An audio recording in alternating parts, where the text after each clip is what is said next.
Hello, everyone. I am a very masculine man, and I'm here to have a Halloween stream. I have Apocrypha, Rose, and Jaguar Media here, and we're going to tell ghost stories and talk about other stuff. So, APOC, what do you have to talk about tonight? Well, thank you. First, I'd request that you take your finger out of your ass.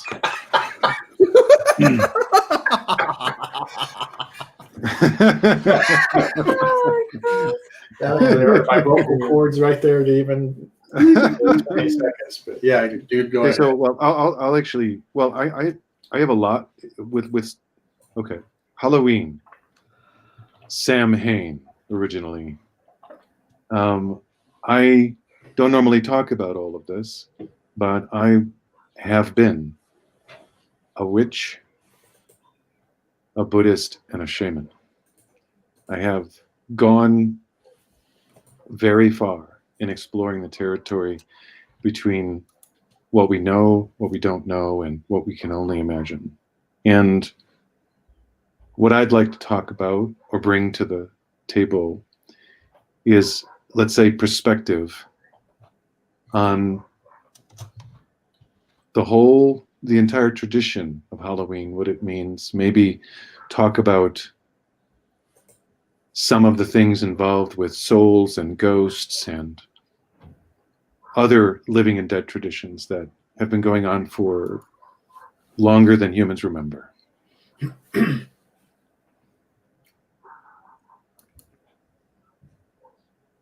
That's it. All right, so That's a good intro. Yeah, it's a great intro. You want to talk about any of that stuff? Wow. So, I mean, I could talk about this quote unquote stuff for a very long time.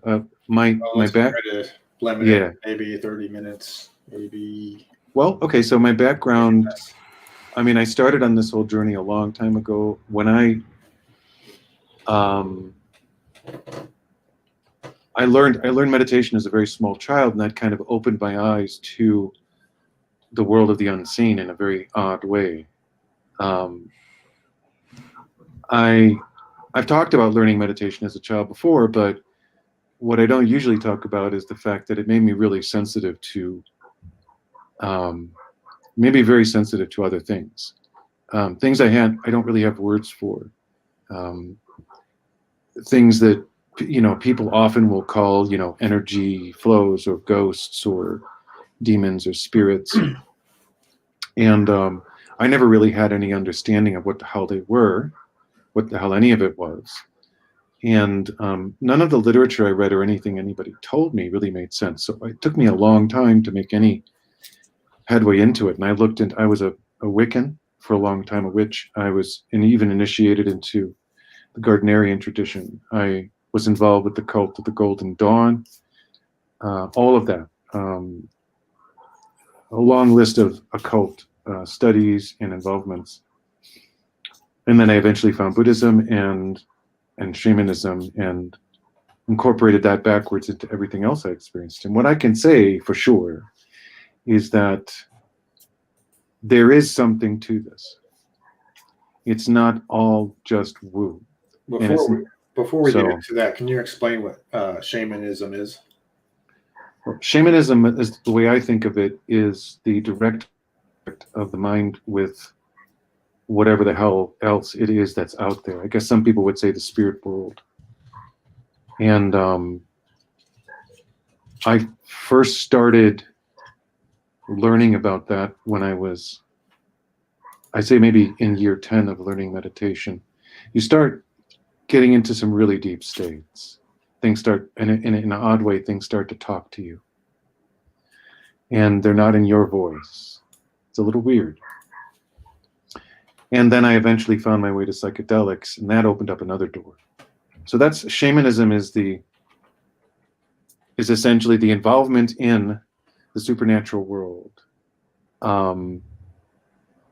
by a human being, like direct involvement. You can see things, feel things, hear things that no one else can see, feel, or hear when you're in a sort of trance. And then you bring that stuff back to the real world in some way. that will help you and your tribe learn new things. So that's what a shaman is. Okay. Old tradition. I just wanted to make sure the audience understood that before you continued. Sure. So it's hard for me to, I will say it's hard for me to focus on, because there's so many things that I rarely ever talk about when it comes to this stuff. But one thing that people mostly don't know about is that Halloween originated in a very ancient tradition called Samhain. Now there were other Halloween, other living and dead traditions as well in other cultures that are similar. But Samhain was the ancient Celtic tradition from which a lot of this is born. It was actually a tradition that was all across the Empire of Gaul. I don't know if people know this, but the Empire of Gaul was an empire that was entirely across all of Europe and England, and it was run by the Druids that lived on the island of England, and it was basically run by Celtic Druids. The whole society, it was arbitrated by Celtic Druids. We don't know much about it now because Julius Caesar extinguished it.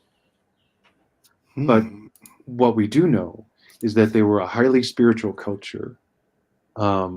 They were much more in touch with ancient traditions that predated even, ancient Persian traditions than the Romans were. There were all sorts of interesting things that the Gaul, that we found out about the Gaul just from exhuming their archaeological sites. But Julius Caesar removed them from the map. So Celts weren't just in Scotland. Samhain was celebrated across all of Europe at one time. It was a big, big holiday. It was considered the most important of the 4 fire festivals. And because it was the marker between the bright and the dark part of the year, the part of the year that was most challenging to live through. And of course, it was thought, as everyone knows, that on this day, the barriers between the natural world and the supernatural world are the thinnest.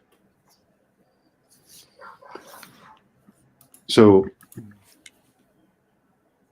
there are all sorts of symbols behind Halloween, but basically Samhain was co-opted by the church into All Hallows Eve, and then it was eventually turned into Halloween. And we have what we have. We have Halloween. Oh, wow. It actually goes back many thousands of years, back into pre-recorded history. Yeah. Ancient, Watched a ancient. documentary about this exact thing we described. It's very interesting. It's very cool too. Yeah. So I've always loved Halloween because I've always had a sort of toe in the water of this side of reality, this side of being. And but I don't normally talk about it much because, of course, the current society, current culture doesn't really look kindly on people who take this stuff seriously. So I try not to talk about it with people too much because, if I start saying things like, well, I'll tell a story. So I was about 10 years old, and it was it was October, I believe. Yeah, because Halloween hadn't happened yet. And I was at home alone, but my older brother was in another room of the house. And the way the house was organized at this time, where I was sleeping, there was a big open doorway that looked upon another sub-room that had a couch. So from my bed, which was a captain's bed, so it was high, right? It was like 4 or 5 feet high. I could see the couch. And so I was asleep and something woke me up. I don't know what it was, but something woke me up. And I remember just my eyes snapping open and feeling a very foreboding sense of like something's wrong. But I looked around, I didn't see anything. And then I turned my head and looked over at the couch. And there was a figure lying on the couch with a blanket over it and his head exposed, facing away from me towards the back of the couch with dark hair. At first I thought it was my brother. So I said my brother's name, and nothing happened. And I said it again, nothing happened. And then I looked more closely, and I realized that on the neck of this being were pulsing red veins. And when I say pulsing, I mean like something out of a science fiction movie. And of course, this freaked me out, and I started screaming my brother's name, knowing he was in the house. And after what seemed like an eternity, I just heard, all right, all right, all right, from the other room. My eyes were locked on this thing the whole time, and it never went away. The instant my brother's figure entered the room to see what was wrong, it was gone. Not only was it gone, but the blanket was suddenly folded up in perfect order and on the back of the couch. Oh, wow. It was an instant change. Oh, wow. And to this day, people say it's a hallucination, but it's difficult. It was incredibly clear. It was like seeing it was like the thing was really there. It wasn't hazy. There was no. It wasn't just perception. There was like didn't seem physical evidence of there being an interference of some kind. Right. Wow. And you know, I've heard explanations like, oh, you woke up out of a dead sleep, so it was part of your dream. It's like, no, I wasn't having a night. I heard at least You were awake. I was perfectly awake. Yeah. I've had more than multiple experiences like that, where things that I should not have seen, and like one experience, like it followed me. In fact, someone like even asked me, what the fuck did you bring here? Because I'm just like, I don't know, but I can explain it later, maybe. Yeah. I do have a question for you, APOC, about. Sure. You're not the first person who's told like that sort of story where something supernatural is happening and it's freaking them out, and then someone else comes along, enters the room or whatever, and then all of a sudden the phenomenon is gone. Do you have any sort of ideas of why that sort of thing would happen in that way?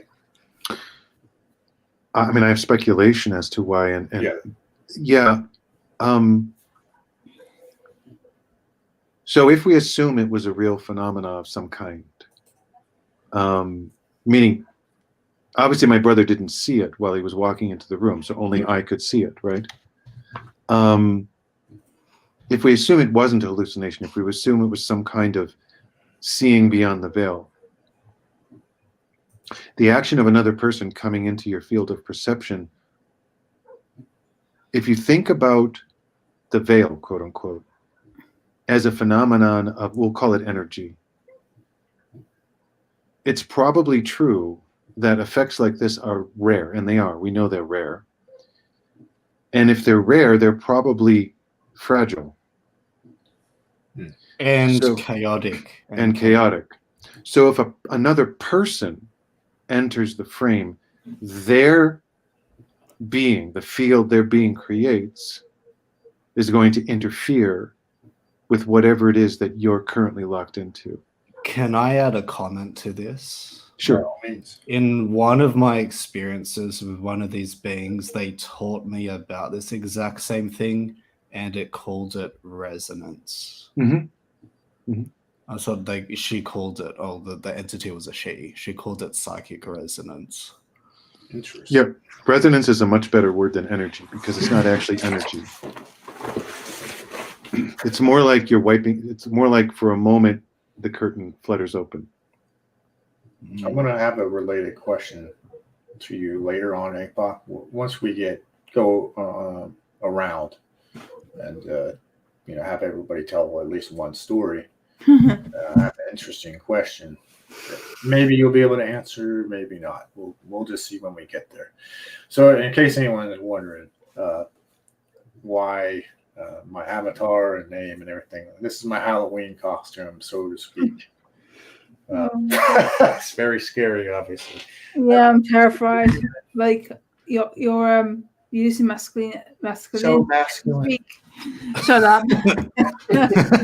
You're like, you make me want to order another pizza, to be honest. Like I feel more masculinity if I order another like takeout guy that's gonna come out.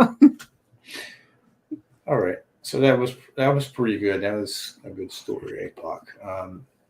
And I'm sure you got a ton of them. One or two, yeah. And just one or two. That's all. So Rose, you have a couple of ghost stories. Tell us the one you've told me before. Which About one? your friend.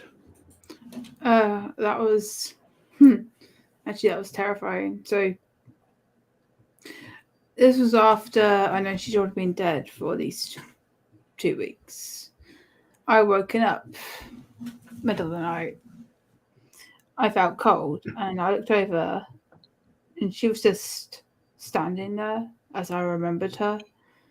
And just before she died, she had a seizure and she had a cut near her mouth,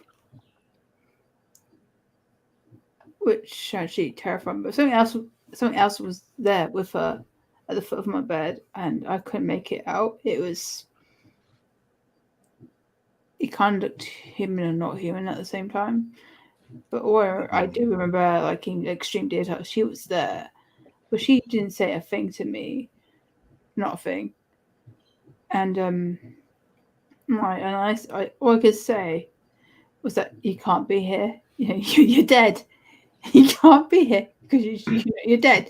So it's impossible. And I put the blanket over myself, hoping that it was all going to go right, and it did. But like the chill, it was still there, and it was terrifying. And even now, like I even asked my father, like, could you hear me? Because like I was screaming, like, you know, you can't be here. And I could even question if he was my sister, right? Because my friend that passed away had dark hair, so it was possible it could have been my sister, right? And I could have been half awake, and it could have been her. But like, what actually scared me, not long after that, is that out of nowhere, right, I left my bedroom for just a moment, right? A song started playing saying I'm gonna be okay. And I just stopped in my tracks, and this, I think it was just before the funeral or maybe after, I can't remember now, but it terrified me because I just stared back at like my like the actual laptop was like, I didn't touch iTunes. Like, there's no reason why that song should be playing right now. Why is that song playing out of all the songs? And like, it paused as well, but like that line. You didn't input that pause, like something else did that. But the thing is, something chose that song and played it. And it knew it, like it had meaning to you, right? Yeah. Like not long after my friend had drowned. Like, and that was sad. So I'm never actually going to find out if ever it was a suicide or not, because my friend died basically in Devon, and she was found in I can't remember the technical term for it, but she died in seawater. So she fell into the water and she drowned. And let's just say a sea taxi found her face down in the water, but no one remembers how she got there. Like, not one person, no tourists can actually remember how she got there. And to me, that's just, it's tragic. Like, I'm never going to find out what actually happened to my friend at all, if it was a suicide or not. And it's haunting in a lot of ways, because like, even after her death, right, after I found out, it was like I had flashbacks like it was like in quotes of things she said right in front of me, like, and it would just play like she was with, like, you know how like you're talking to me right now, and it just play, and I would just stare, like as if she was really there when she wasn't, and it's just, and I was just like asked my parents, like, when that thing happened, did you hear me? Because like it was really confusing, because at the time, like, I was having flashbacks after I found out she was dead, because after, actually, I don't know, not many of you probably won't remember this, but I was trying to contact her for over 2 weeks before I knew she was dead. So it was very painful to deal with, to then that she was dead the whole time I was trying to contact her. In fact, she died on the day I was trying to contact her. I mean, she died before I tried to contact her, because she died around lunchtime, basically. Sounded like she tried to contact you via the iTunes. Maybe, but it was creepy. That is pretty strange. Yeah, that's pretty creepy. Yeah. It's not really recreatable, like, And you know what I mean? Scientifically, it's not quite recreatable. Just more weird. Like that song kept playing on its own. Like it actually kept playing. Like I actually had to call, basically, what was it, PC World, to collect the laptop, because it kept playing. It actually kept playing on its own. But what happens, like, the audio was distorted, so to the point that you couldn't actually understand what was being said. And I was just like, I'm not touching this machine. Like, I'm not doing anything to this machine. I don't understand why it's doing that. I'm sorry, parents, but no, because I was living with my parents at the time. Like, I don't understand what's going on right now. Yeah, that happened. Like, I couldn't play anything. And it was weird, because like things would play on their own without me like touching the keyboard, and some things were completely distorted. Like, the only thing that was audio that I do remember is like "I'll Be Okay," but the other things, like, I couldn't actually tell you what they were, because they were completely distorted. Like, I couldn't make it, like, you couldn't make out. It was like a bad connection completely, to the point that you were underwater. It's just, you can make any sense of it. So that's one story, and I never like got to find out, true details. Like actually, that's another factor, right? Which actually, like, is really sad, is that, so she had a stepfather, and there was, me and her snuck out one time. We just wanted to get like sweets and stuff, like things were like, because it was only me and her in this thing. So, but she, like, her parents, well, not really her parents, the mother and the stepbrother, they were so worried. Like, you could, and like, her mother went upstairs, and the stepfather actually told her, and I actually remember this even to this day, that he told her that if anything happened to you, I wouldn't know what to do with myself. And when I saw him at the funeral, like, that memory just came instantly, and when we looked at each other, it's like we remembered it instantly, and we just burst in like literally into tears, because we remembered it. At the same time, like, in a very, I don't know, I guess you could say it was like in a weird way, because you like to think that those things will never happen, but when it does, like, it's just a horrible reminder. So, Dennis, what's your story? How would I explain it?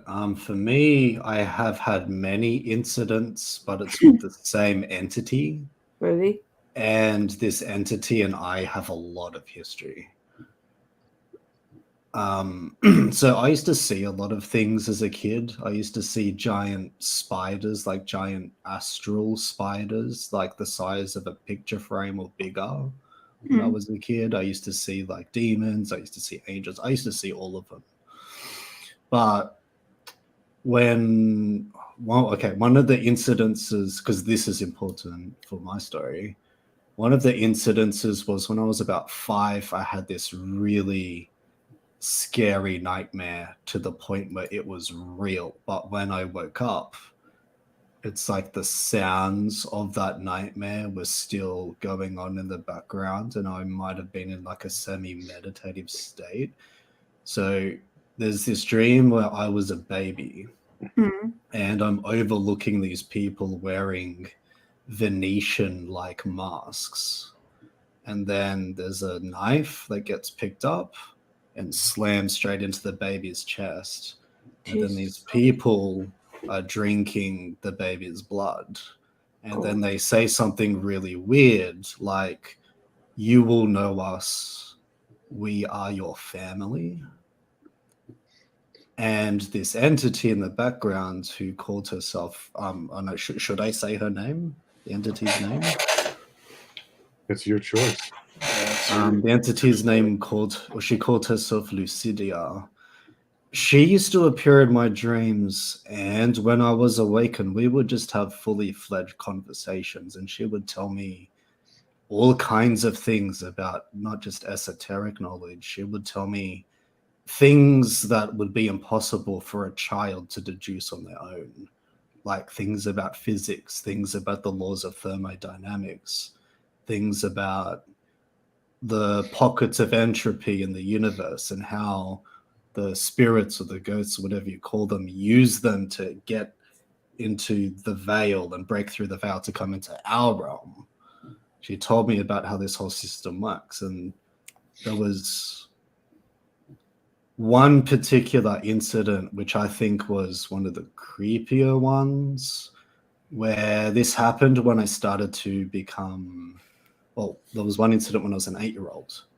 I was sleeping and I felt like Lucidia was like sneaking into my bedroom, floating from the side of the wall.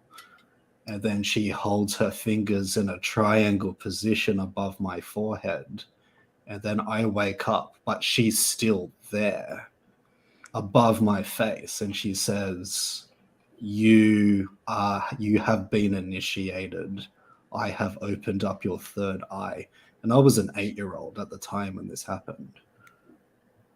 And yeah, there are many more stories like that. And a lot of them were perceptive until I met my first serious girlfriend that I dated. But there's also much more to that, which again, that connects back to the nightmare.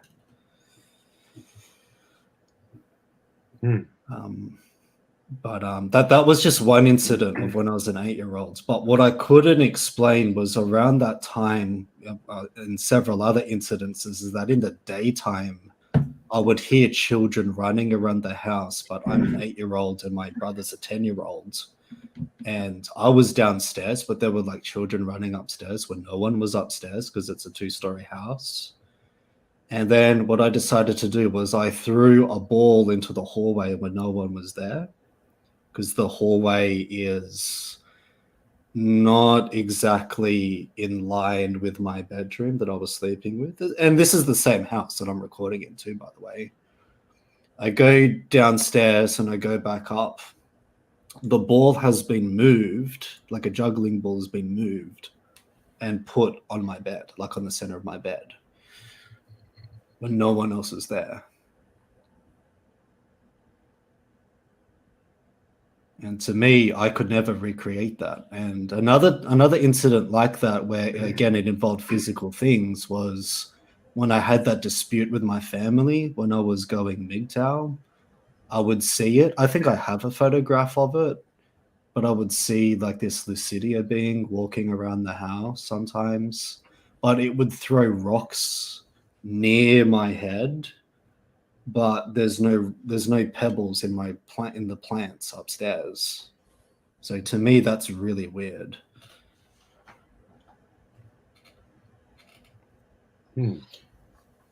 Well, that's kind of interesting because the word lucid has In several Latin, it means meanings. light. Her name means light in Bright Latin. or luminous, or Yes. also expressed clearly, easy to understand. Yeah. And she would be the one that'll teach me things, which now I found the information useful. But as a kid, I was terrified. And I actually went to a psych ward to get tested for things like schizophrenia. Yeah. But I tested negative. I did not show any of the signs for a diagnosis. Also, when you have a lucid dream, it's one of those dreams that's very clear and memorable, and one that you feel like you're actually, there. Yeah. But the weird things is that, yeah, I would see her in my sleep and stuff, but I would also see her when I was awake. And objects, again, things like rocks being thrown in my direction, knocks on my door. There was one example where I slept and I remember closing the door before I went to sleep. And I wake up, my door was opened by an invisible force. And the light turned itself on. And she said, "You're going to need this. I'll turn the light on because I know you're scared." It knew. And I was awake when that happened.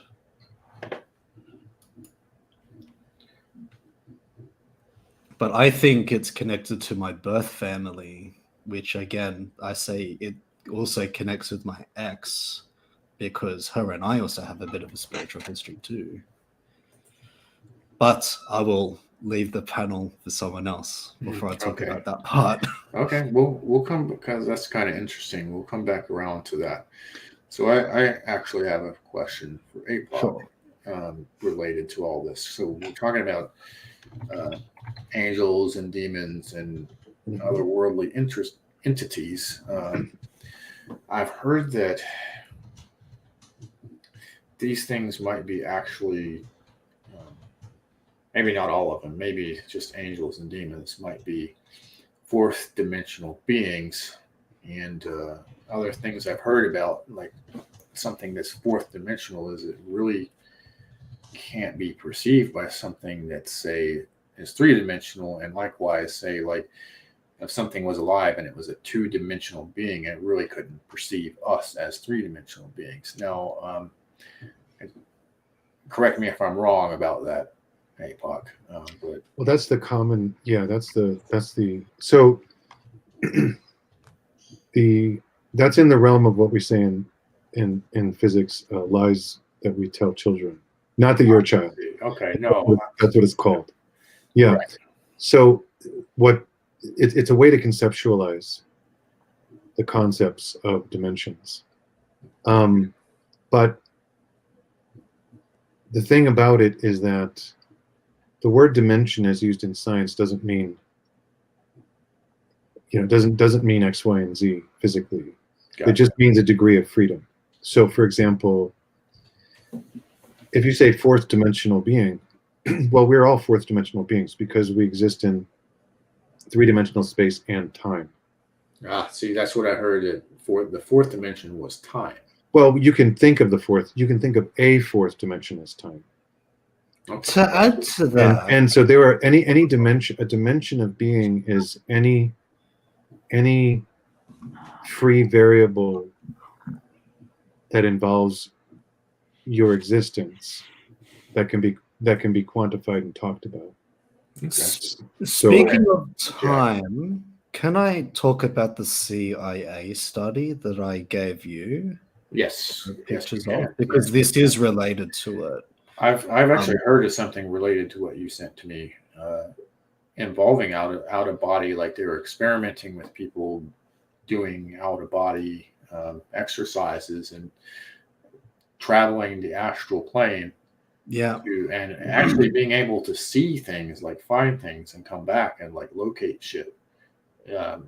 And this is not some kind of conspiracy theory. They've they've actually come out and talked about this program. I Yep. don't know And what this, it's called. yeah, the CIA studied this. There's actually a CIA declassified study called the Gateway Experience. And if I'm to summarize the whole report, they studied the synchronization of the brain, hypnosis, transcendental meditation, and biofeedback is the way that they describe it, and in the introduction. But when I skip forward to the conclusion, because there's so many studies and sub-studies in this paper, one of the conclusions related to time comes to point J. Again, this is by the CIA who's saying this. Be, quote unquote, be intellectually prepared to react to possible encounters with intelligent, non-corporal energy forms when time-space boundaries are exceeded. Yeah, it's interesting. I mean, you have to remember that they're working with the framework that they have in terms of description. Yeah. So when you Yeah. talk about time-space boundaries, but But yeah, it is that's- consistent with the model of physics that Nikola Tesla talks about, where frequency affects matter. It's not the other way around. Matter doesn't affect frequency. It's well, he wasn't real explicit, but yeah, what he says is that matter is a consequence of frequency and vibration, not the other way around. correct. And- And there are and- studies that prove that some of what Tesla said is correct. Where Mhm. they used frequencies on balls of, I forget which material it was, balls of maybe grains of rice. And then they arrange in a certain pattern based on certain frequencies. It's really interesting. There's a name for that effect that escaped me, but yeah, I've heard about it. And that effect is called resonance. No, there's actually a specific name for it. Sono something or other. When you're using sound to organize particles. Let me just look it up real quick here. But it adds more credibility to what you're saying anyway, not to kiss your ass or anything. That study from the CIA reinforces what you're saying. Shut Well, up. thank you. Yeah, it's what the thing is if you can, at least in moments, free yourself from as much of the conceptual framework you've been using just to get through your daily life, and just look at the world directly like you were when you were a child. There's you can get a lot out of it. And you know, when it's not about accepting that something is describable or true, it's about accepting that something is happening, like not explaining things away, looking at things with a fresh perspective. So yeah, that's the real, if there's any real world description for what people consider the veil, I think that would be a way to look at it metaphorically. The way Lucidia explained it was a pocket of entropy, whereby there was a gap in one reality merging with a wormhole going into another. That's the way Lucidia explained it. And an 8-year-old cannot figure that out, no matter how hard they will try. An 8-year-old couldn't think of that. It's way too intelligent. That's for an just 8-year-old. a little bit advanced. Yeah. Well, you have to always, like, when it comes to things that are not replicable, that are unique experiences, you have to be really careful about how you interpret them. Mm-hmm. So let me give you a possible interpretation of what she said to you, that just one possible interpretation, right? So let's say that Lucidia was in fact Lucidia was a manifestation of some form of conscious intelligence that was interacting with you. Yeah. Well, if this conscious intelligence was far beyond you in advancement, what would it do to try to communicate with you? It would communicate with you in the ways that it could detect were normal for you and your society and your culture. Oh, not necessarily. I know not necessarily, but I'm just saying it would take a template from the imprinting of all the other conscious beings around you, Uh-huh. and then it would use that as a translation matrix to talk to you. You could say such a conscious intelligence might not even be saying words to you, that the words were something that were occurring within your brain by a direct connection between that being and your linguistic center. So in other words, there are a lot of ways to look at all of this. So, I mean, in the old days, they used to say, don't listen to demons because demons lie. Yeah. And that's true. Not, whatever entities talk to people, you never know. They may or may not be telling you something that's true. But none of that might be intentional. It might just be you're talking about a super advanced conscious intelligence that's non-human interacting with you. Mm-hmm. And it's just curious and interested. But it knew me. That's the weird thing. It knew my family, according to what it said. It was in my family for 200 years. Sure. But to a being that is 1 million years old, what's 200 years? I mean, it's like we have to be careful not to anthropomorphize these beings because they're not people, probably. I know. So I'm not saying you're wrong. By the way, I'm only offering another possible view, like another look at what could really be going on. If I were to be as objective as I could be about it within this 3-dimensional reality, I would say that it would communicate to me telepathically sometimes, what we would consider telepathy, or a lower form of telepathy. Mm-hmm. And other times it would be full on a conversation like I'm having with you now. That's how clear it would be. Sure. Yeah. When I was awake too, mind you. Yeah. No, yeah, I understand. It's if we accept that such beings can exist, the possibilities are endless as to what it is they're actually trying to do, or what they're interested in, or what their intentions are.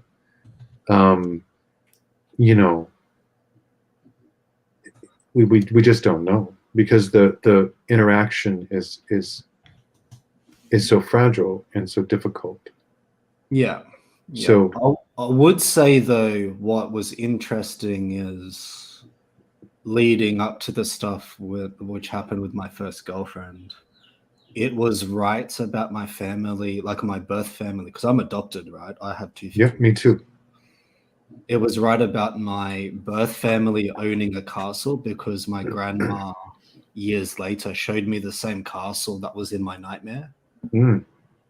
Which, again, to me, that could not be replicated within my own terms. Sure. Maybe someone else could do that. I couldn't do that. That's beyond my capability. And I was 18 when I was shown the castle. So, like, what is an 18-year-old going to do with something like that?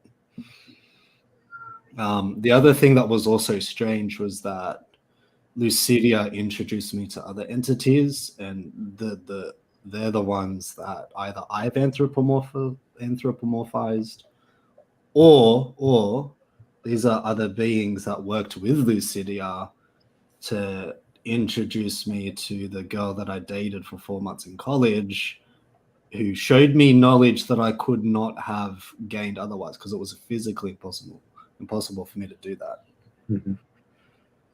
And that's the creepy thing about it, is that this entity knew so much after a series of interactions that it showed me something about someone else that, again, I can't explain to this day. Sure. Even if I wanted to, I couldn't explain it. Yeah, that's interesting. Yeah. I mean, I'll just drop something in. The existence of paranormal experiences is something that most people believe happen. But so if you ask people, if you ask people in a blind poll, on the order of 80 to 90%, depending on the population, of people say yes, that stuff happens. That there is paranormal stuff, that it happens, that they don't know what it is, but it happens. And yet, our entire society is organized to deny that any of it happens. It's almost as if some kind of demiurge has been placed upon society to prevent us from seeing. You know what's weird? Like my parents agree with denied I agree with that. all of my like paranormal experiences, but when it comes to my parents, like my mother, my father will never deny her experience of her paranormal shit. Like she went into a field, right? Now she didn't know the stock was dead or meant to be dead, but she saw it in the field. And then she found out, like, days later, it was dead. Because an owner that lived really close by to our house told her that it had died. The kid just died, passed away. But we didn't know that. But we saw it days before, way before. Actually, like, so they put it down and it was seen in the field. And what was creepy is like it wasn't the first time I've seen like things in the field, like in that house. And what made it more funny is that once upon a time, I promise I'm going to tell you a Disney story. But so I invited two of my friends that were both Korean, because my parents and my sister were gone, right? They went to holiday, and I had to look after the dogs, which is, it suited me fine. I didn't care, right? Because it meant I had freedom, right? I had freedom to do whatever the fuck I wanted. So I invited two of my friends, and they didn't actually tell me this until they actually left. That they said that the house was haunted, and I was just like, "What do you mean the house is haunted?" And like, well, we heard things, and I was like, "Yeah, you're gonna hear that because we like even though we tried to get rid of the rats, we could hear them, right?" And so I thought they were talking about rats. I didn't actually think they were talking about like other things, because I could hear the other things too, like on top of what was going on upstairs, because there's like. There's activity going on all over the house. And I told them, well, I didn't want to tell you this because like other things happened too near that place. Like there was a massacre. So this man had killed a lot of people, and he killed himself really close by our house. But he killed himself in a classroom. But he had killed him. In fact, my mother was lucky that she wasn't killed herself, because she just missed him. But it's just like creepy that she only just missed him, because he killed police officers. He killed random people. In fact, he even killed his own grandmother too. He killed his own relatives, right? And he offered no real like explanation to why he did this. He just felt like he wanted to kill everybody that day.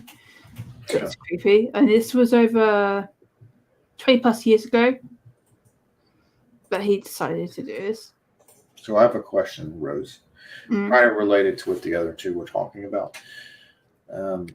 So would you say your parents are like secular, like atheist? I would say my mother's Christian, most definitely. But she actually believes in the Christian faith. She doesn't. Well, she tried to push the religion on me and my sister, and it didn't work. That kind of surprises me, actually. I And fully expected you to say they're both atheists, but my father, I'm I'm not sure. Like it's like he's half and half. I would say, like he Sounds- believes in the faith and he kind of like doesn't at the same time. Do you know what being agnostic is? No. Okay, so being agnostic means that you don't necessarily believe in a particular religion, but you're open to kind of like the stuff they're talking about here, APOC and Jaguar, spiritual type of stuff. So you don't really know for certain of anything. Mm. It's not the same. Like, as, what I being think But you don't prove it or disprove it. right. I found, It's funny, like, possible, but you can't prove it with hard physics and maths. but what I found to be since like he believed my mother's stories about this, like the supernatural. But That's he what I was believed getting mine. at. So it's just like, okay, if you believe hers, why don't you believe mine? Like when like the things that happened with my friend, right? The alcohol like that I drank would have been out with this by then. So it's just like this was not a dream. I had no hangover, so it was a definite like she was there, and I wouldn't have felt a chill like that. That was the first time I ever felt that kind of chill. Like it was like it's hard to describe. It was like someone had left it like multiple, not just like windows, but all the doors open as well. Like it was like a real draft, a real chill. Well, that's usually what happens. Like people who have had similar experiences always say it feels. And Have you had electronics mess up as well? Like things go or like phones reset she was talking themselves? about with the song. She can only hear the specific. Well, it wasn't just that. There was a recording, like a random recording. I didn't, and it was really bizarre. I didn't install that application as well. And that right, was really? You didn't mention that before. You didn't mention that before. Oh, this was a long time ago. Like, and I couldn't figure out like how it happened. Like did I do this like in my sleep? Like when I was half awake, like I could not like make sense of it. It was just like, and it was like, and when I listened to it, like it was really weird because it was like you know what sounds like when there's interference, right, with multiple networks. It's like it was like that, like, and I was just like, that's weird because that was recorded. No, if it really happened, like it was pre-recorded before that, but it happened in my room. It had to be like basically, I used to slip my phone, right? So the bed frame was wood, so I used to slip the phone in between that, and it would have been kind of like basically next to the, actually probably approximately 2 centimeters away from the mattress.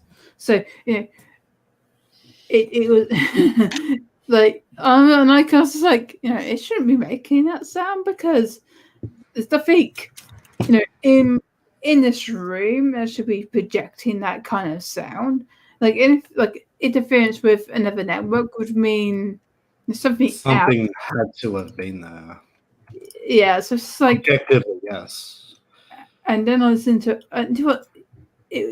what I couldn't make sense of. Like there were multiple recordings and they all had the same sound. I was like, why do they all sound like that? Because I didn't record these, like I was asleep when these were recorded. Mm-hmm. So it's just like, what the fuck? And I was just like, I dismissed it. So, but there were like other times, like I had seen things I couldn't explain, like multiple times, like even throughout my childhood, like when I was really, really, really young, like and this was the house that was meant to be really haunted, that people died in. So, and I was about 5, between 5 or 7 years old at the time. So, like the house, like this is house, like in murder was meant to have happened there. Now I can't tell you for most definitely. It was Eastbourne, I think. and it was horrible there. Like mostly the energy, like it was in like the room that I was actually sleeping in. Like I didn't like it.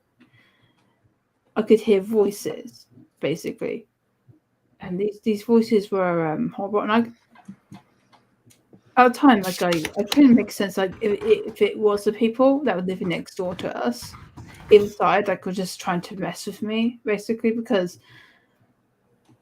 I could hear them. So I assumed, right, they could hear me. Like, and they must have been putting on this voice to either scare me or something. But like, it was just that voice was not. It didn't match Not their voice. human. Not human. Bellowing, low pitch kind of voices. Well, there was one night where, like, I had the storehouse and it was covered in blood. Even though, like, it's pitch black, I could see it was covered in blood. And when I switched the light on, it's perfectly normal. But I have a theory about that. But the voice said something right before the blood appeared on that dollhouse, and that's when I had to keep the lights on. And my parents, I have a theory about why the blood appeared the way it did. It could be a psychic memory stored in the house. Maybe, I don't know, but all I know, like, my parents didn't even tell me about this, but I overheard it. That a murder did happen in that house, like people were killed there. But it's just like, I'll be back. I got to get some things, but okay, but it's just disturbing. I'm not leaving the stream. I will be muting. Gotcha. That's what I thought. But I have about, say, 30 minutes before I have to go back to work. Okay. I'm just giving you a heads up, guys. All right. So I want to bring up the reason I asked you that question is because it seemed like it tied into what APOC had said before, like that there's some sort of deluge where people are trying their ass off to be as secular, atheistic as possible. And even though many people have ghost stories or some type of story that doesn't have like Airfinger's rational explanation, and I just find it kind of interesting that and I mean, Ghost Hunters. There was a TV show called Ghost Hunters that was super popular. Yeah, but like the thing is, like these things, like that I've experienced that they can't explain. Like the only possibility is like they had to be ghosts because like, or my sister did it herself, like at least one of them, and that's possible. But I'm never going to know the truth ever. Like, especially with the one that I expected was my sister, but because I was more than likely half asleep when it happened. That's kind of creepy. Sister, but like, yeah, but like, it wouldn't explain why she stood there though, because. But I screamed. But my parents didn't hear me though. That's what's so funny about it. Like, so like, which is why I'm not sure. Like it was a moment where I couldn't speak at all. I tried to tell it to go away, and I tried to scream, and nothing. Like there was nothing was coming through. I knew nothing was coming through, and I put the blanket over my head for like 5 seconds, and I could speak again, and it was just weird. Because with sleep paralysis, it would have taken probably much longer for me to regain to speak again. Because all right, I'm back. Sorry, I go back, but who do I know? So, is this a good time to talk about the Egyptian concept of the soul and spiritual body and things like that? Yeah, go for it. Is it? Wait, are you basing this on the hermeneutics principle, like the? Well, the hermeneutic stuff is. We don't have enough time to get in, but the basic Egyptian concepts are there. The hermeneutic stuff ties all of this together in with geomantic symbology and archetypes, and it's really complicated. So that would be difficult to talk about with the time we have. But the Egyptian stuff is very interesting.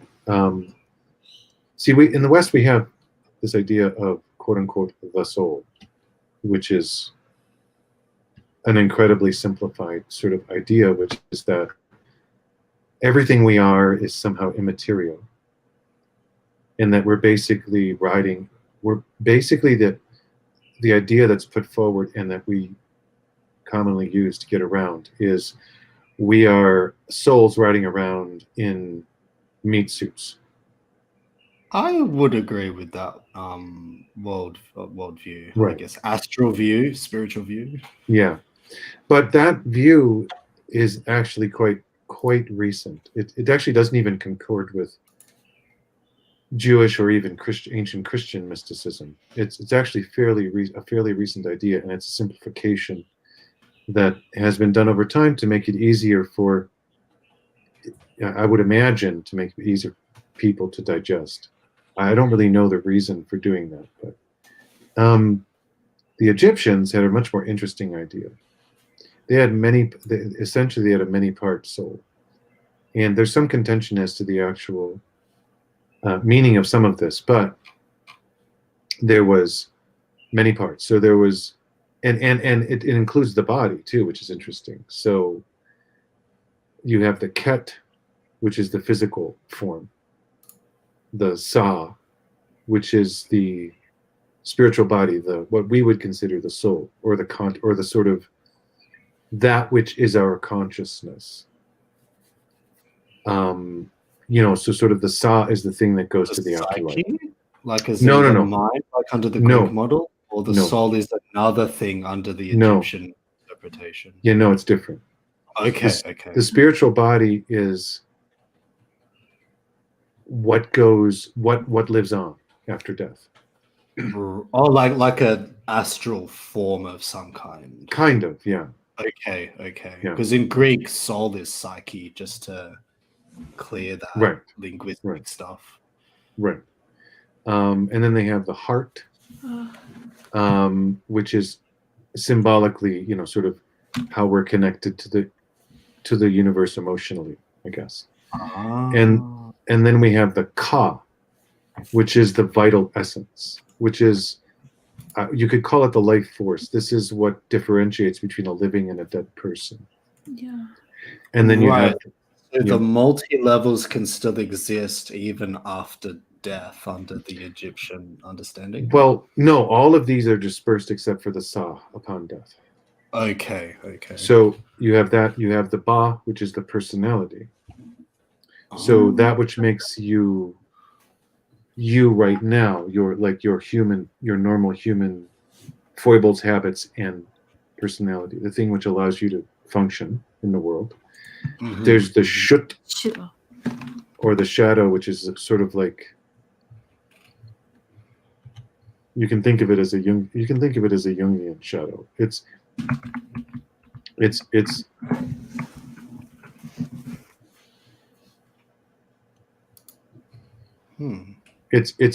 the shadow that you make.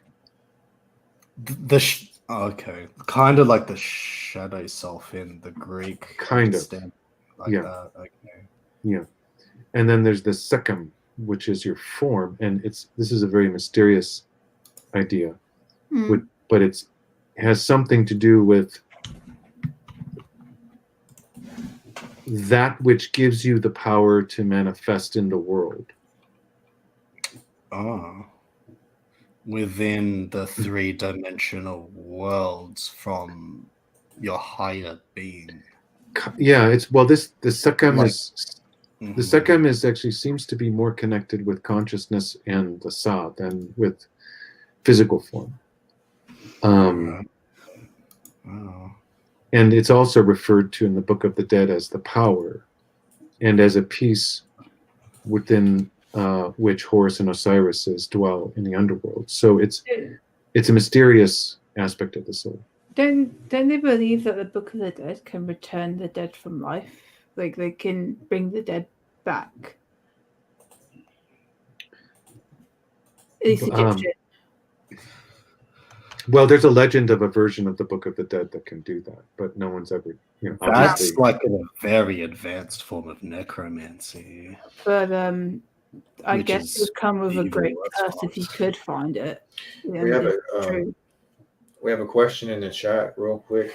Maybe APOC can answer this, since she's been into the witchcraft stuff. Holy Blade says, my sister wears a black crystal around her neck. Generally, any idea what manner of witchcraft that is? How about, is that witchcraft, just wearing a black crystal around your Well, it depends on what it is. Is it faceted, or I have to ask you two questions. Is it faceted or smooth? And is it shiny or matte? Like, meaning, does it reflect a lot of light, or is it more matte? Also, I would ask as well, what is the intention behind it? What's your sister's Well, he's asking. conscious intention behind It having might be a it? goth thing. Like, I'm guessing he's asking because he doesn't know. Yeah. that's why he's Yeah. asking. Yes. I would ask Teutonic Holyblade as well, like, if you know about your sister, what has she ever talked about her intentions behind having it? Does she want to control something, or does she want to have protection from something?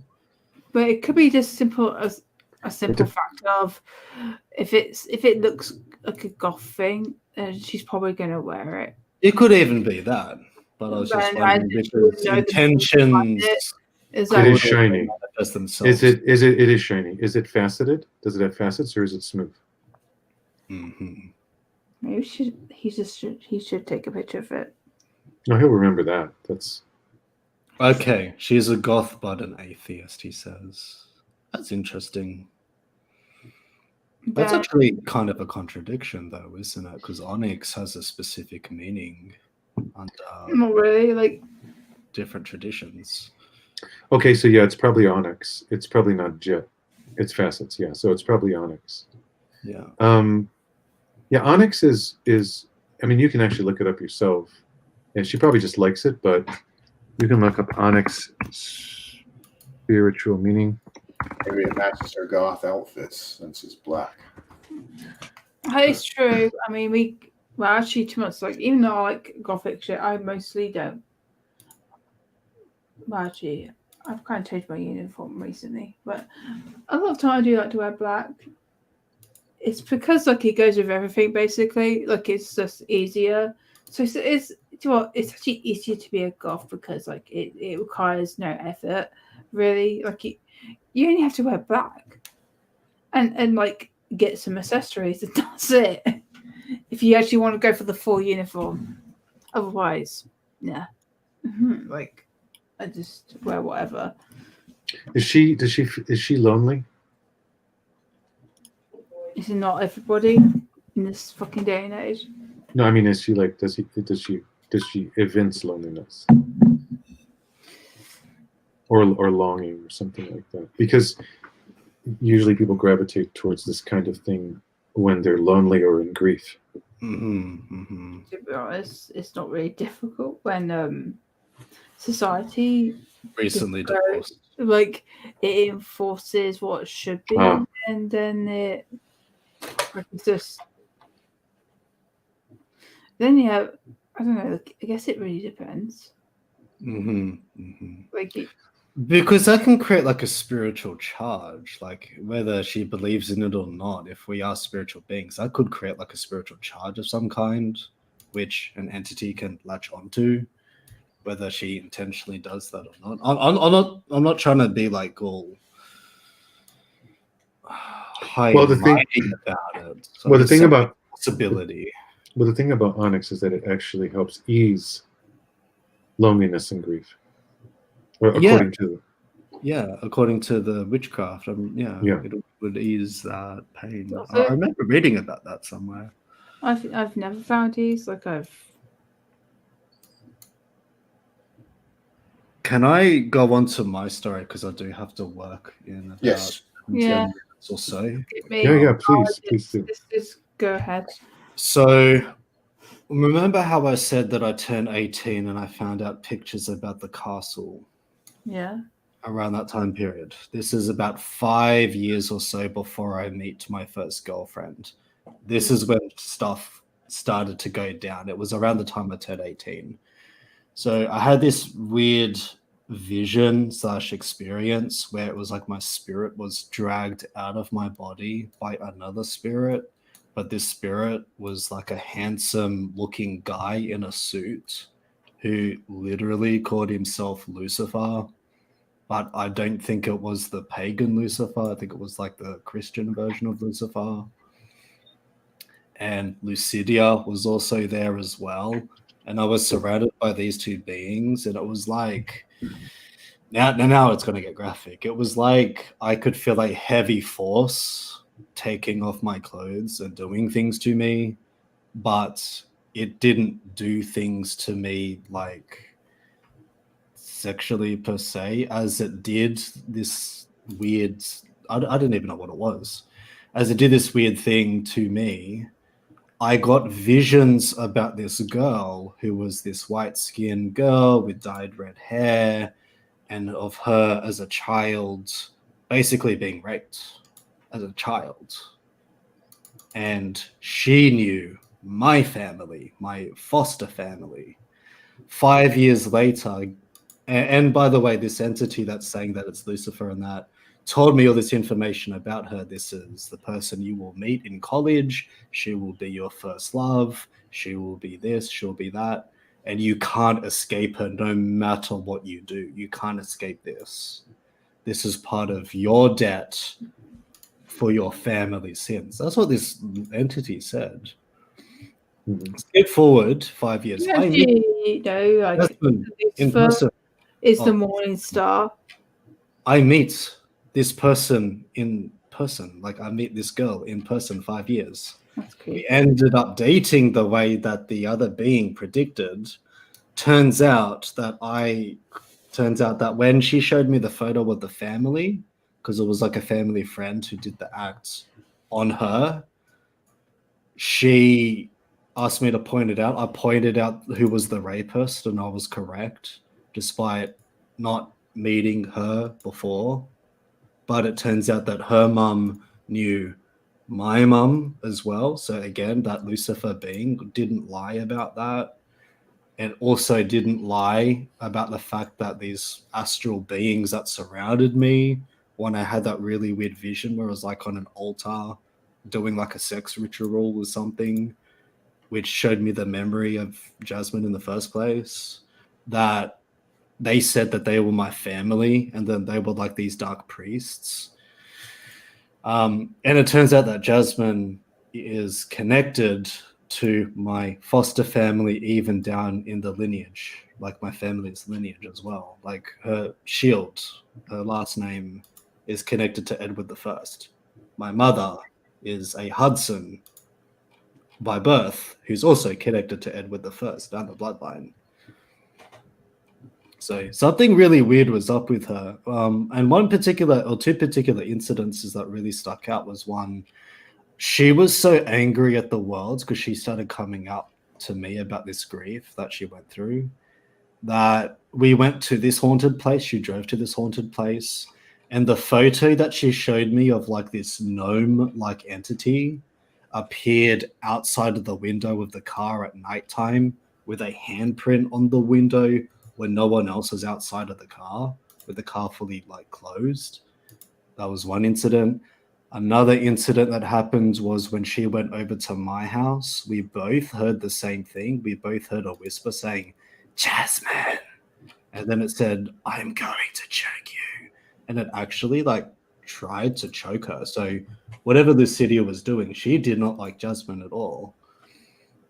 And she had a red mark of a child around her throat, but all of the children don't live at the house that I'm living in. All of the children are all grown up at this stage. We're all like older than 16 at this stage. Another incident that then happened afterwards was when Jasmine was trying to fight this entity, and I was doing, because I was kind of a Christian back then, doing like this prayer stuff with her. I basically tried to build up her will to stop the entity and to sever the link. And I told her to physically like move her hand downward in like a severance kind of way after she says the prayer. saying, I don't want anything to do with you anymore. Things happened around the house. Objects moved around the house. There was another time when I left my phone out and when there was a coldness in the hallway. In the daytime, mind you. This was in the daytime. I recorded on my old phone a snake-like hiss. It was like a like that. And I even went under the basement of the house. There's no snake, no pets, no nothing. There was a hiss when there was no one else but us two in the kitchen and my phone recording something. And my phone was hotter than normal after I recorded that recording.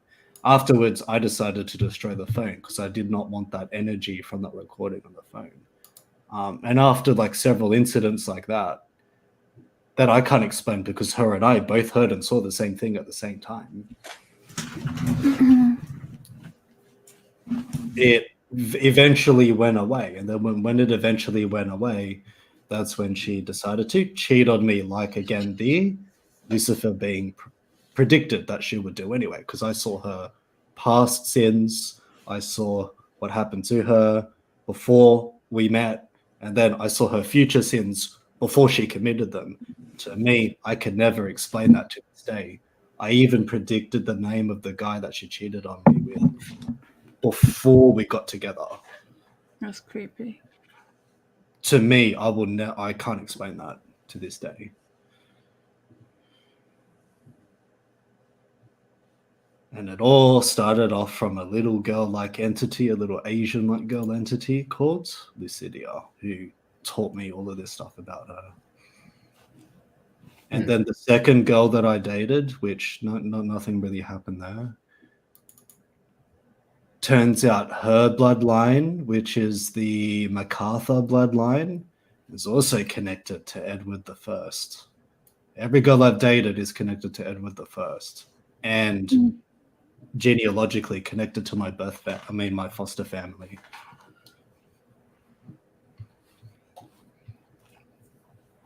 Anyways, that's probably my craziest experience of them all.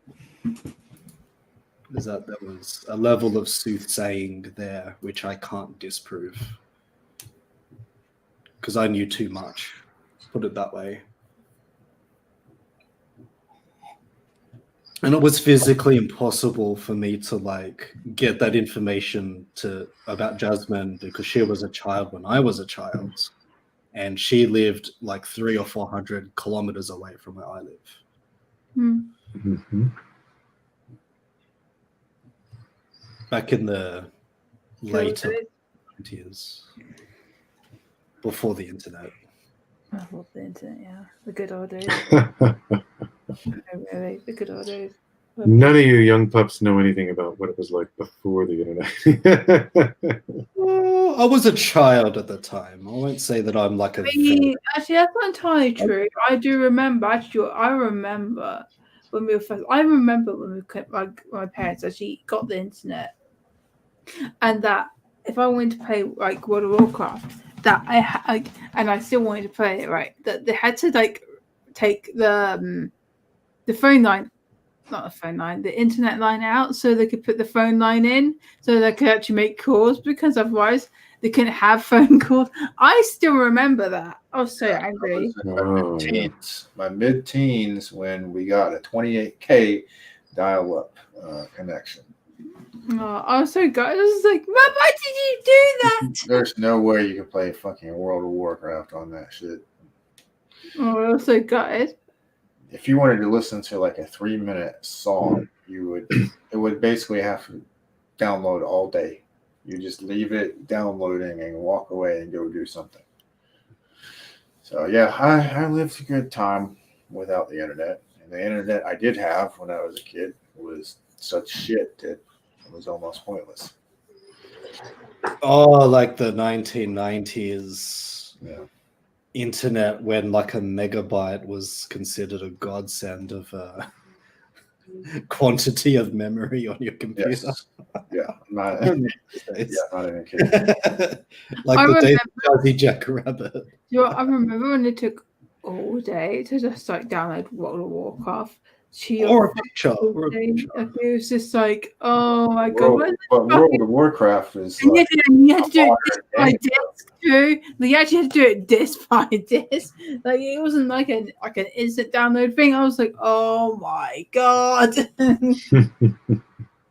what a pain in the ass that was. I was like, Jesus Christ, what am I downloading? A fucking, I don't know, like Jesus, just download the fucking game.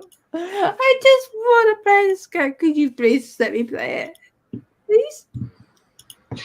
It actually pissed me off more when because so once upon a time my father actually made me like share an account with my sister and my brother, and then he made me delete my own character, right? And then made another character with the same name, and it actually made me more angry. The fact that right time I got to 40, right, they reduced the like the amount, like so you could ride a mount to level 20. I was like, you're fucking kidding me, aren't you? I just got here! Really?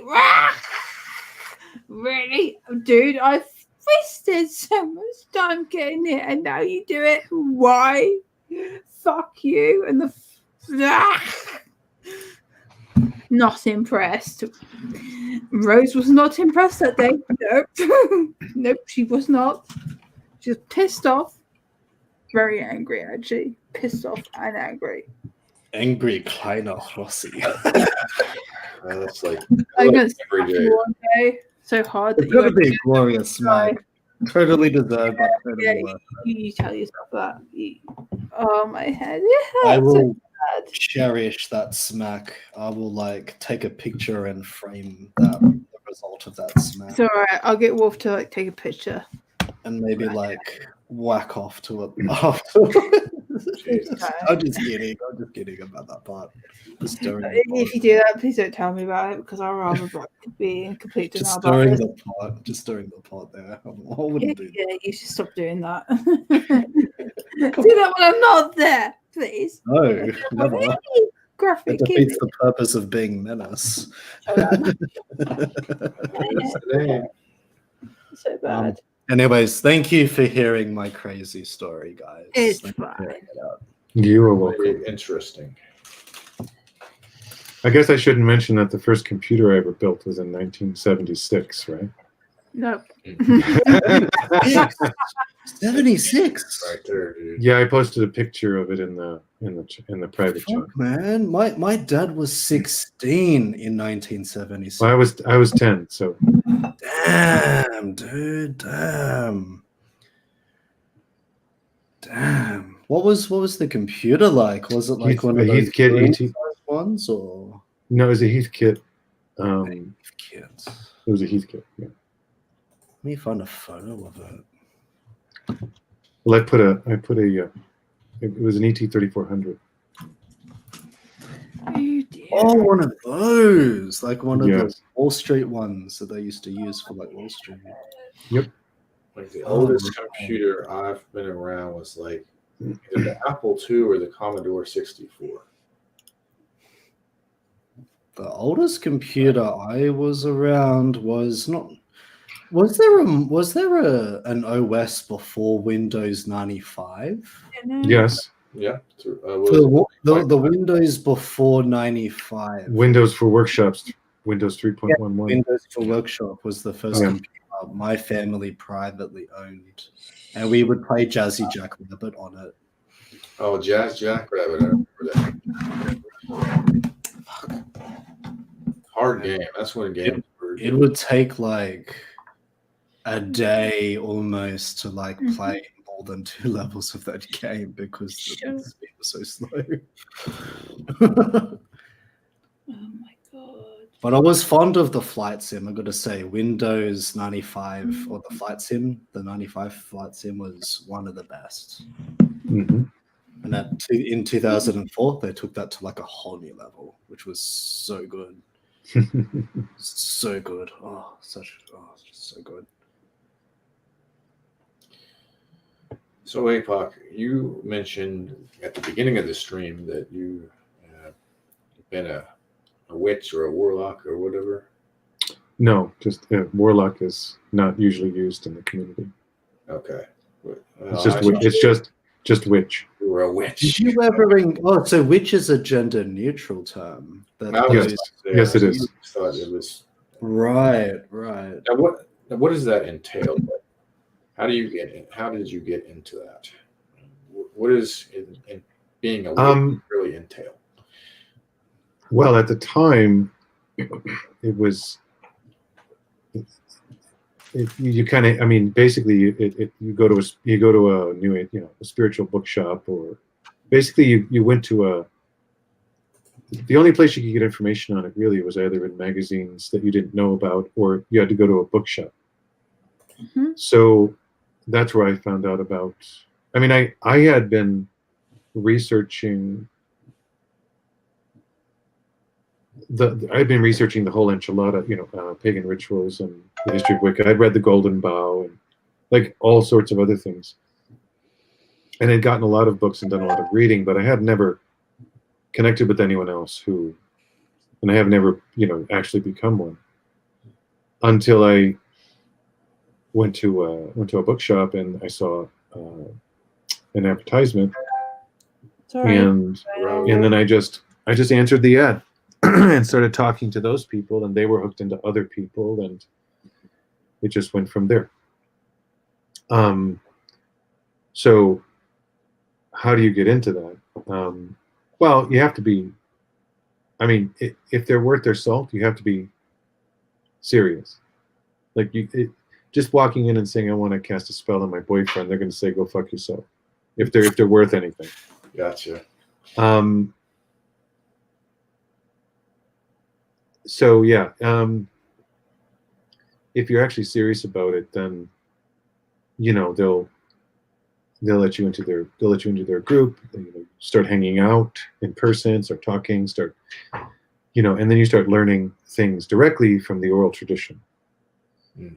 And that's where it goes. So you start with simple things like herbal mixtures and potions and stuff, and then which is basically just medicine. Like a lot of that stuff has been demystified, and now you can just buy, as some, oh, this is good for the spleen or something. Yeah, like over the counter. Like I used to take stuff that were called pro hormones when I was lifting a lot. Mhm. They weren't steroids or anything like that, but you would have to take hawthorn berry and Mhm. some other ingredients to protect your liver, Yep. because these supplements were, they're an intense on your liver. Mhm. And, Yeah, so hawthornberry milk thistle is really good for liver health. what I was thinking about. That was the Yep. big. Yeah, so it would be something like that then. Yeah, it's something like that. And then of course, in the Wiccan in the tradition I was involved in. I mean, I'm calling it Wicca just as a shortcut. But the tradition I was involved in, it was there were also spiritual elements behind the herbs, like what was the soul of the plant telling you, kind of stuff. So there was some mysticism behind each plant. And so there was actually some method to the madness, which was interesting. So that's how you get into that. And then when you get through the herbalism stuff, and then you start learning about the magical stuff. And that stuff is, if they're honest, in Wicca, it's really just a sort of, it's a very sympathetic magic kind of thing. So it's like attracts like kind of idea. Yeah, I was going to ask about like the whole casting of spells, and did you feel like any of that worked, or you witnessed anything that seemed like it worked, or was the result of what you did? What I discovered was that I'll say yes and no. What I discovered was that the rituals around quote unquote casting spells, it's actually just doing a ritual. The rituals are a way to get the mind and your consciousness into a certain place, and then from there it's possible to reach out and sort of pluck the strings of the web a little bit, just a tiny, like essentially just slightly affecting. It's sort of like putting a pinky finger into a waterfall. You can affect the water, and you can move your pinky finger around, and you are affecting the waterfall, but it's still a giant waterfall. So it's not as if you can, you know, like the notion that you can do real harm is I never, well,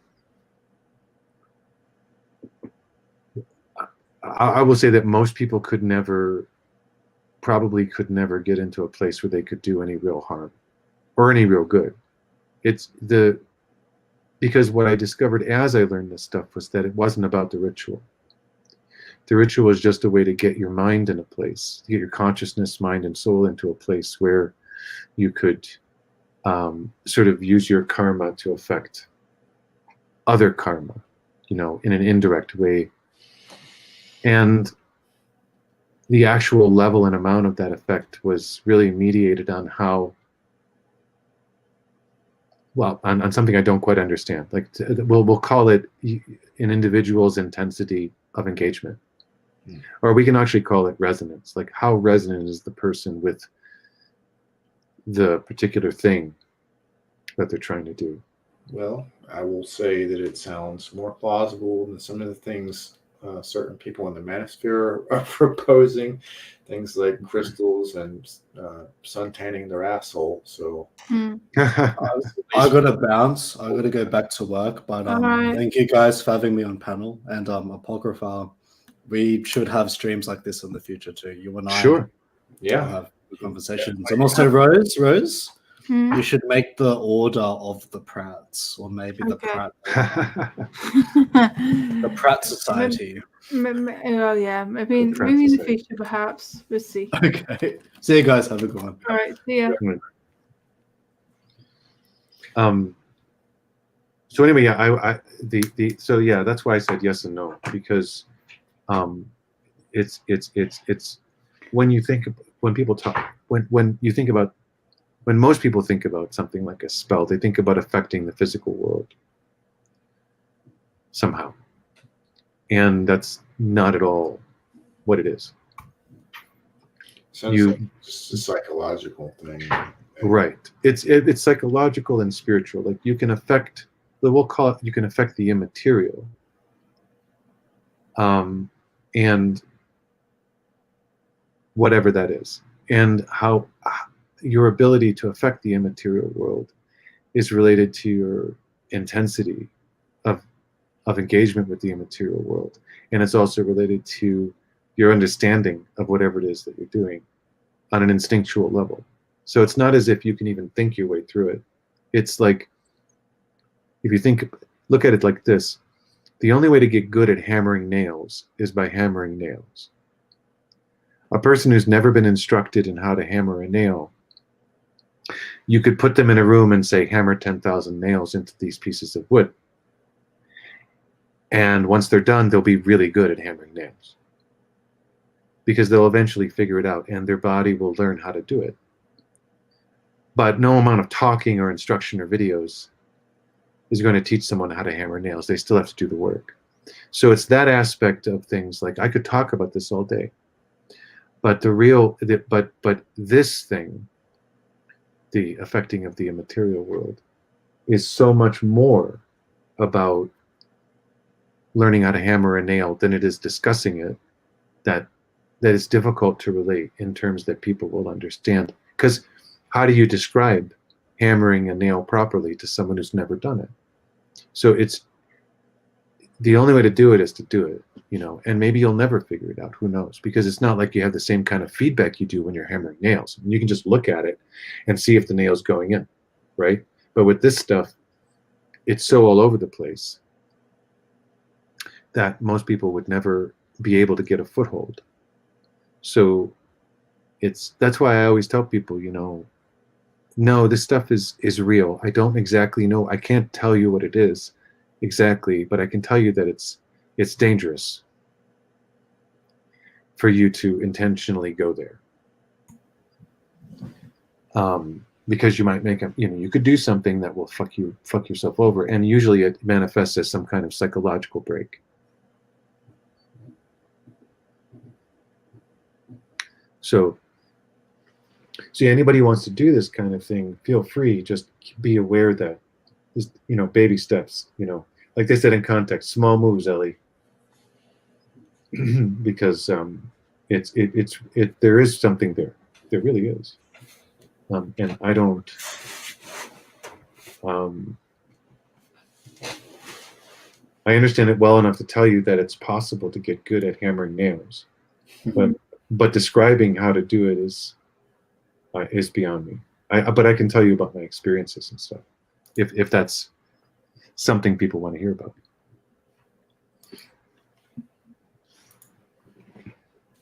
Oh man, go ahead.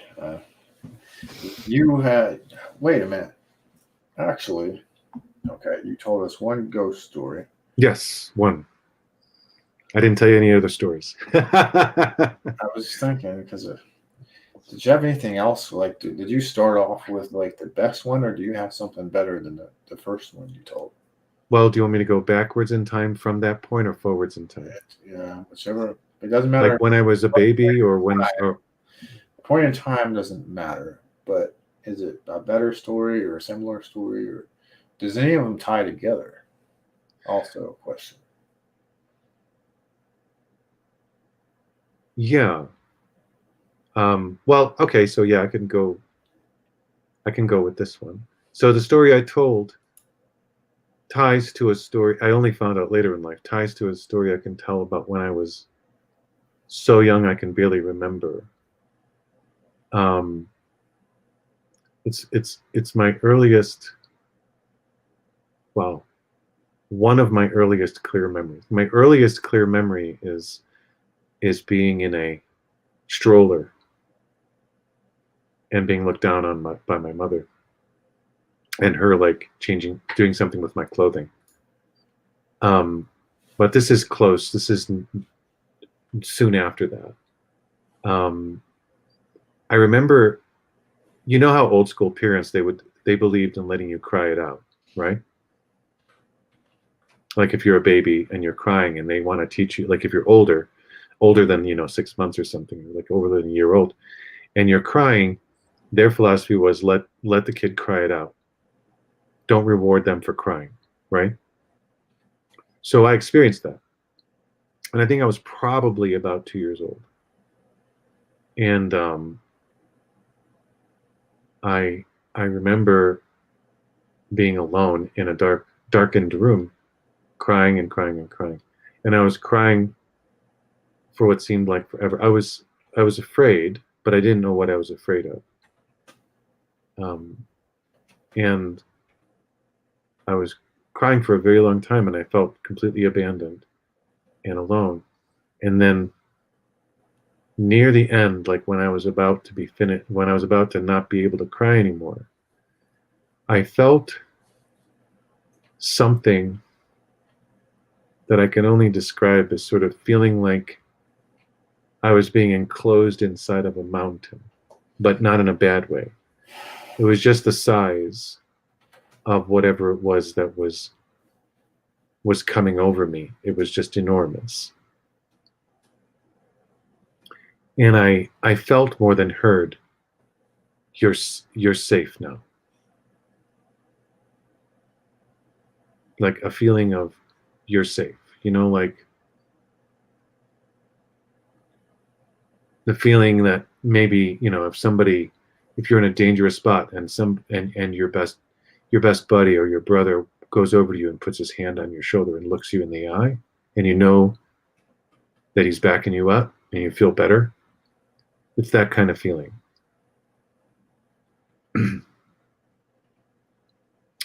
And well, looks like Rose. Yeah, she's throwing a tantrum. About what? I'll tell you later. I don't want to interfere with the stream. Keep going. Okay.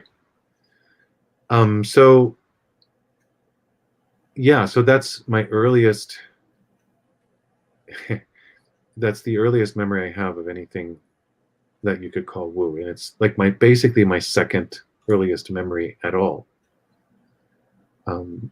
That ties into the story I told earlier with the figure on the couch, because later, and I've had other experiences, like not quite like that, but being in a dangerous situation and suddenly feeling I knew what the right thing to do was, not to be in danger.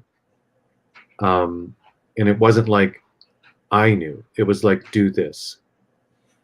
So I've been in situations where I've hit the brakes of my car and something screams past without hitting me.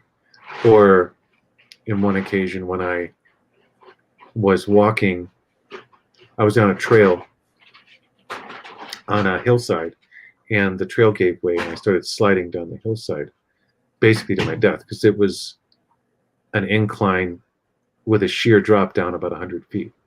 And the incline was about maybe 10 meters long. And I was sliding, and I didn't know what to, I was sliding, and I was like, what do I do? And immediately the thought was to fling both my hands and my legs straight out and dig into the ground.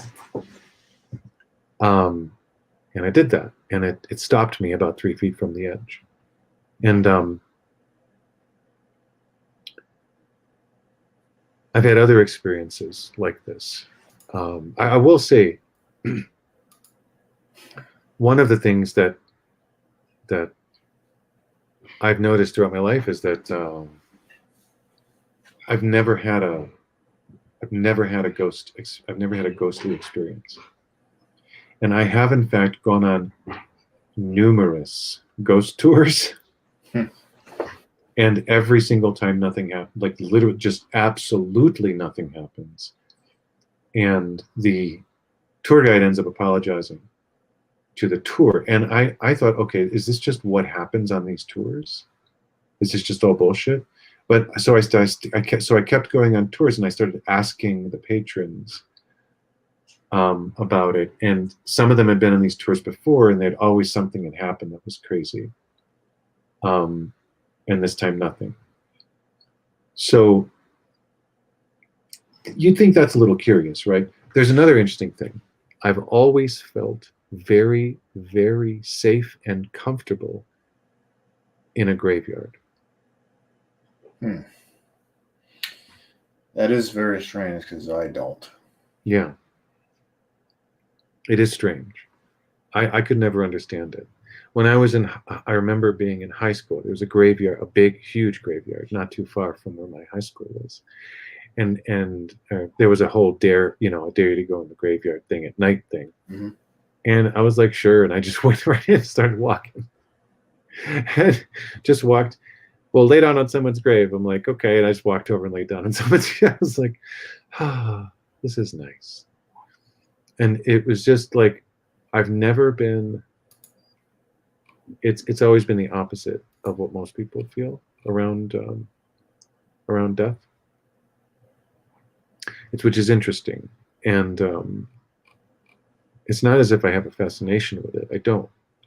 So I've never really understood that, but I have looked into it spiritually and otherwise, and it just looks like I'm tuned that way. That it's just how I'm built, sort of in the immaterial. And the reason I don't see ghosts is because they, for some reason, just won't manifest near me. I mean, how but something manifested near you as a kid. So yep. As an adult, yeah, those weren't ghosts though. It turns out that all of that was, so I can link that story together. okay. I started finding out what it was when I was about 22, 23 years old. I ran into, I was dating a girl whose mother was a Santeria priestess. I don't know if you guys know what Santeria is, but it's a mixture of voodoo and Catholicism that's unique to the Caribbean. And she had a teacher who was an actual African priest from the original tradition that voodoo descended from. And so anyway, I was dating this girl for a short time, and then I went to meet her mother. And I was like, okay, I'm going to meet her mother, you know. And she said, now, she warned me, because her mother, this girl was half Latina, and her mother was the Latina half. Mm-hmm. So she warned me. She said, my mother's Latina. She's so like, she's gonna give you a lot of shit. Like she always does to any boy I bring over. So I'm like, okay, I'll brace myself, you know. So she brings me over. I walk in the room. She walks in the room. Her mother is in the kitchen cooking when I come in, and she says, "Oh, Mom, I'm here with, you know, APOC," and her mother comes out, and as soon as she steps in the room and looks at me, like she looks at me like she's seeing something that she's surprised to see. And she looks me up and down very, very slowly and kind of looks over my head and over my shoulder and looks at me again. And she just walks up to me and she says hello, and she is really, really nice. And everything's fine. And she feeds me, and there's nothing. She's not even sniping me like Latina mothers do. Yeah. And afterwards, I talked to the girl I was dating. We're like, well, that wasn't a problem. She's like, I've never seen her like that. I've never seen her like that. And I come to find out later that so what I didn't know was that her mother had seen something, and she went to talk to her teacher, and she said she wanted me to meet her teacher, and I was like, okay, so I did. And her teacher did the same double take that she did. And he said, I see an enormous dark figure hovering over you. And I mean, do you want to get, you know, he suggested I get rid of it. And I said, no, because I realized at that moment what he was seeing was the same thing that had told me I was safe when I was a baby. And as time went on, I started looking over my own shoulder and trying to figure out what this was. And I've had several flashes as to what it is. It's essential. I mean, I don't want to get into too many particulars, but it's basically I mean, from what I can gather, it's something that's there as a protector for some reason that came into my life when I was a baby. I still don't know why. I've never known why, but it does seem to be there. And it doesn't talk to me. It's never talked to me. It only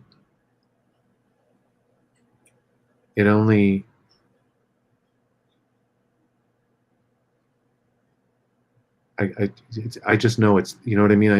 I can feel it move, if that makes sense. Now, is this the same being you said that you saw then previously? When I was a baby. And I think it was the same being I saw, because what I didn't get into, I was telling that story and I didn't know if I was going to get to tell the rest of it, so I didn't. Gotcha. But so the thing is, when I woke up,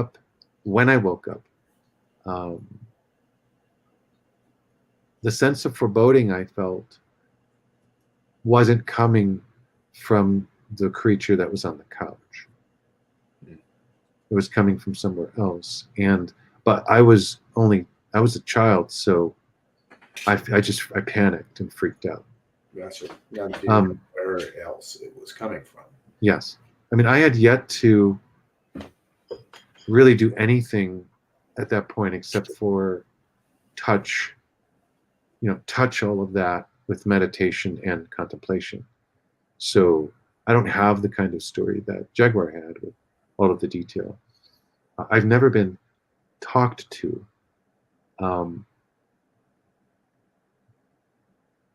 like that. The knowledge I've gotten has been indirect. So sort of like, how you might learn how to fish by sitting next to your dad and fishing with him, if that makes sense. Yeah. All right. Real quick, I'm going to let the plumber is here and Hello. have him speak here in a moment. Hey, Pac, how's it going? How you doing, man? It's been a while. Yeah, it's been a while. So I'm trying to figure out how to get my avatar to show up instead of that thingy. you got to upload one. I'm working on that. How you guys been? Not bad, man. Not bad. We're kind of telling ghost stories and Talking about woo. yeah, talking Woo. about woo, just interesting stuff. Mhm. for Spiritual things. And, well, while you're fixing that, I'm going to ask you, about any possible supernatural experiences, plumber, here in a second. But there was a question from the chat. Oh, okay. Holy Blade wanted to know from APOC, do you have any knowledge or opinions of Asatru? That's not true. Yeah, you see that? Um, I don't know what that is or have a clue.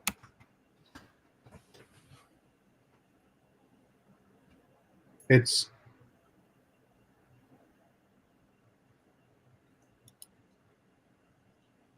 I mean, it's I don't know much about it. It's sort of the Germanic version of Wicca. So like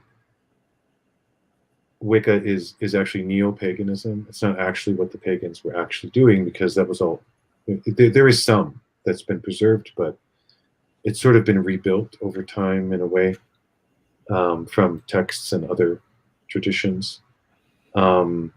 So neo-paganism is like Wicca, and Asatru is like the same thing, but ancient Germanic fertility religions. So, but I don't know too much about it. They were both, well, Wicca came a little bit earlier, but they both happened around the same time. So they're both new, but they're both trying to recreate the old. I don't really know much about Asatru as an actual practice, other than it's like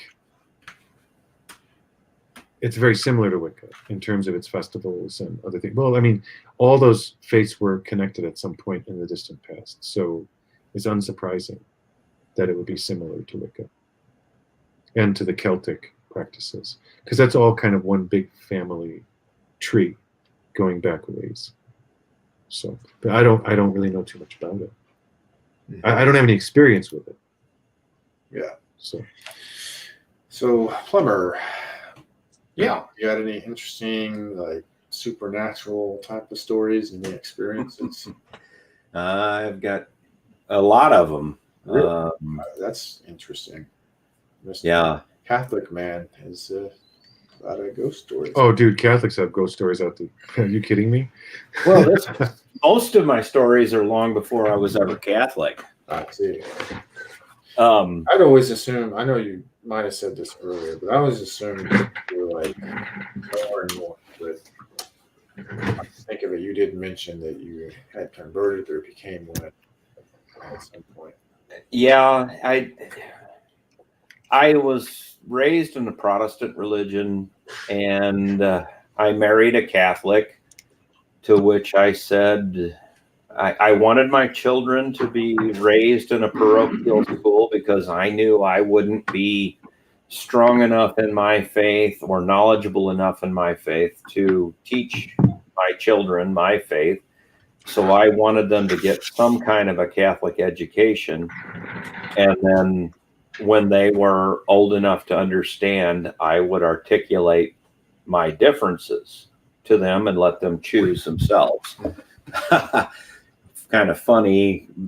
I told the priest that I would never become Catholic, and then in 2011 I became Catholic. Oh, that's interesting. So we're kind of late in the stream, my man. Let's go. Yeah, sorry about that. I had a buddy who's currently suffering from being zeroed out by a thought that he had a child with, and I had to spend some time talking to him. No, it's not a problem, but you know, we're about to hit the 2-hour mark, so I figure, hell, hit us with your best one. What would you say your best supernatural story is?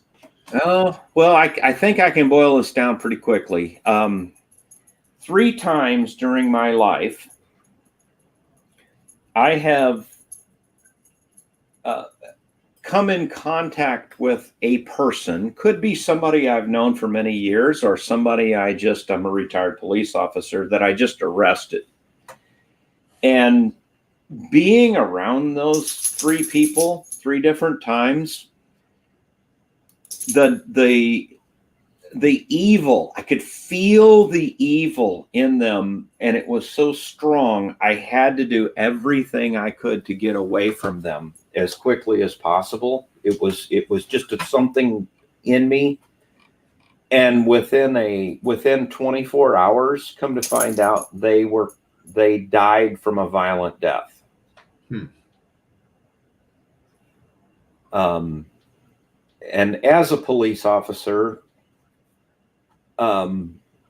we handled a lot of domestic cases, and things would happen when I would be on these domestic cases, you know, trying to counsel and listen to both sides of the story. This became such a common occurrence. Things would come out of my mouth, knowledge about that family's they're in trauma, they're in conflict. Things would come out of my mouth that I had absolutely no knowledge about their life, but for whatever reason, it wasn't anything I consciously said. It was just something that just happened. I would say something, and these people would look at me and go, "How did you know that? Where did that come from?" And I just tell them, I have no idea. I don't know where it came from. And I've had other Catholics tell me that I'm a prophet, to which I say, no, I'm not a prophet. I'm just open to allow the Lord to work through me. And that's what I always attributed it to. And it got to be so common of an occurrence that I got the nickname. I'm not going to use my real name here, but they used to call me Father Plumber. My other officers, my partners. And I just went with it, you know. I just let it work through me.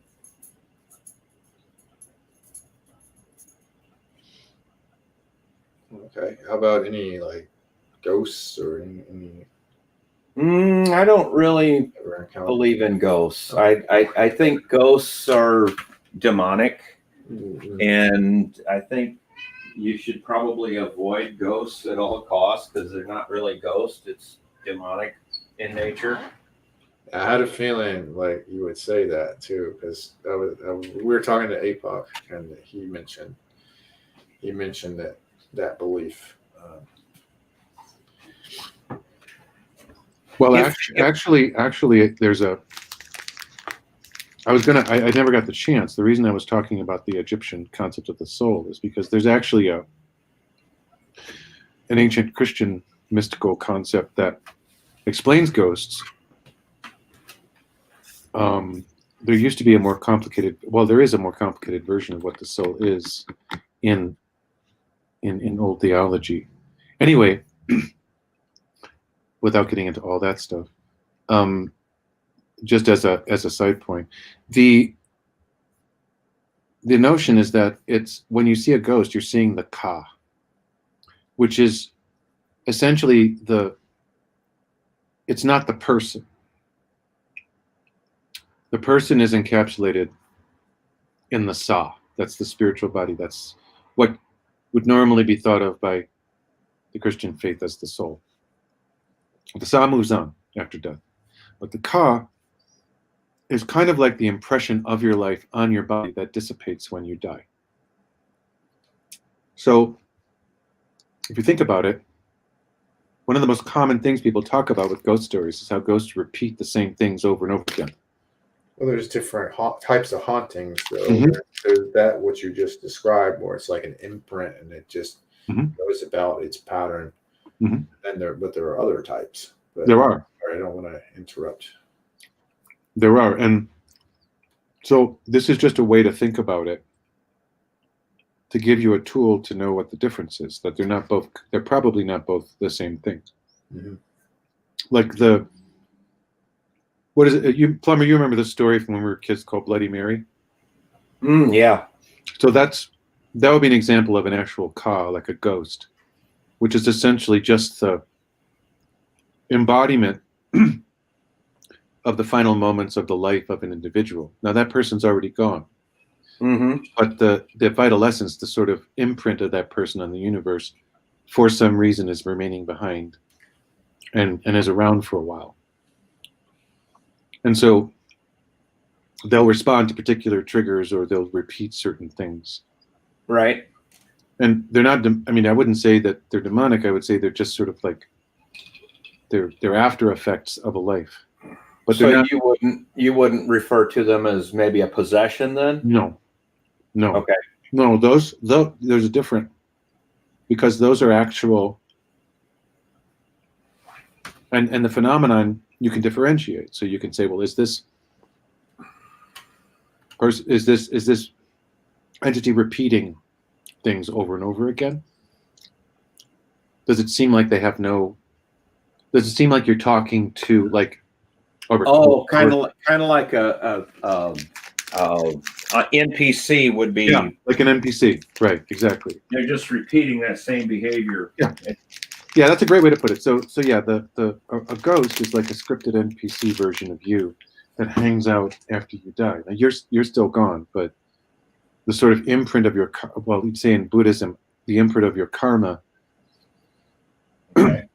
for whatever reason, remains behind for a time after you die and creates this ghost-like entity. But it's not you, it's not your soul, it's just a sort of remnant of your life. Versus When you throw a pebble into a stone into the water, the ripples that would affect out. right. Okay, gotcha. Versus something which actually shows volition and the capability to adapt to novel things. Whatever that is, that ain't no fucking ghost. Yeah, Right. I'm trying to think of the term static haunting. Is that what they called it? The one that repeats itself like the NPC. Mhm. I used to watch. I never really bought into like the ghost hunter shit. Is like made up bullshit to me. they're blowing. I hated that they would blow shit out of proportion, and just Anything to make a buck. They were stretching. They were reaching. Oh man, this EVP sounds like they're saying, use crystals to get women to like you, or Oh yeah. You know that whole crystals thing, that really kind of bothers me because we get the whole crystal thing gets labeled as a whole lot of woo-woo nonsense. But the reality is there is some validity in the crystal structure when you understand it from a resonant frequency position. As long as you ain't suntanning your asshole, plumber. Right. Well, see, everything in the universe has a resonant frequency. If you understand what that does, you can you can use that frequency to help you manipulate to your own ends. So there is, and I think APOC will understand this, what I'm going to say. I think they would refer to it as your chi, right? Well, you're conflating a few things, but yeah, Well, I would broadly agree. I would. You can change your chi Uh-huh. in that I say you can change your frequency. Sure. You know, Sure. so I think we're talking about the same thing. We're just using different terms. No, I understand. No, I'm not. You know, yeah, I understand what you mean completely. And yeah, chi is a little more than just resonance. It's like it's also intention. So Yeah. it's like what you do with it. It's not just the thing. It's like what you do with it. Sure. Well, it may be just a using different words for the same meaning. Like, let's say if I wanted to change my resonant frequency to be more positive, Mhm. I could. You can maybe will it with your mind. Maybe you could will it. Maybe you could mechanically manipulate it by intaking some kind of a substance. Well, yeah. It's again, I don't want to get into this whole woo woo. There's got to be a science. No, that's what we're talking about. So we're letting all of that go because it's Halloween. Yeah. That's Okay. I try to ask you about ghost stories, knowing you're. So I can get crazy here. Of course, you can get crazy. Oh dear Lord, what are we in for? That's funny. I'll just pull shit out of your ass. But yeah. Well, I don't talk a lot about my supernatural experiences when I was a police officer because there were so many. There were a lot of times that some really bad shit should have happened to me, but it didn't. And I have no reason to attribute to the fact that I'm still alive other than there was a helping hand guiding or preventing me from that. And this goes way back. This goes way back to before I was even my third birthday. I spent my third birthday in intensive care because 10 days before my third birthday, I managed to stick my head out of the pickup truck that my dad was driving, and he went around a corner at 70 miles an hour, and I flew out of the truck, and I wound up with a double concussion head injury. My whole left side of my body is, to this day, and I'm 53 years old, is all scarred up. And he picked me up and drove me to the hospital. I spent 10 days in ICU, and they couldn't. The nurses and doctors couldn't do anything for me, and I survived. They thought I was a goner. So I don't know. I've had these experiences throughout my life, and I'm open to recognize them, and I don't call it luck. I don't really believe in luck. I don't think there's any kind of luck. I think if in tune with the universe. I'll leave it open like that. But I am a Christian, so God is the universe. You know, to try to cover all the bases.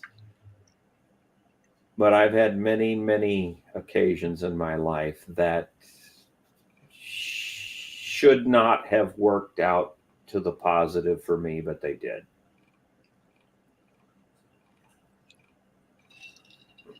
Oh, Tectonic said, "Good God, that had to hurt." I don't remember. I remember the events shortly before that, and my mom's like, "No, you don't. You were too young to remember that." And I completely described the events before it happened, and she couldn't believe it. And then I don't remember the event. I only remember waking up in the hospital in a room next to a little boy that had drank gasoline. And if you ever remember the green poison control stickers they used to put on telephones many, many years ago, that little boy was literally green and screaming and screaming and screaming. And then my parents had me moved to a private room.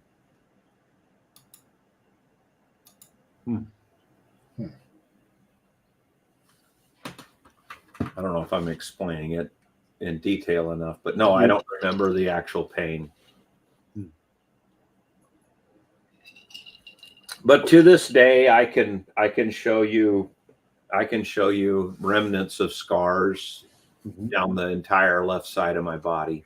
And I wear a extremely high military flat top, and it shows off the scars on my head, and you can actually feel the where the bone on my skull has grown over, and it's pretty brutal looking. I tell people, I was in a bar fight. It was in the Nam. Yeah, I'm not that old. Oh, right. Oh yeah, we didn't have one of those. I guess for our generation, it was only really Panama. Yeah, Panama, but they didn't talk about Panama. We Grenada. didn't know much about it in Panama and Grenada. Yeah. Yeah, that was like almost a media blackout for America. Yeah. Well, that's unsurprising considering it was CIA. Mm-hmm. Anyway, that's really interesting. I mean, what I was saying earlier was that if you do a blind poll, this has been done. If you do a blind poll, and this is most of the world, of people asking them if they believe in, paranormal things, more than 80% say yes. Well, that should tell you. That should tell you there is something more out there. Do we understand it? Well, we're not trying to understand it. We're not trying to understand it. That's the problem. Like there's when things split back in the 19th century, a sort of curtain was drawn over anything that couldn't be explained with material. And Agreed. it was all thought of, oh, this is all superstitious bullshit. And hallucination and mental images and all this. I don't, the thing is, I like to say to people that say that what Sheldrake says, which is, it's an interesting hypothesis. Rupert is awesome. What's your evidence for it? So you have to ask, yeah.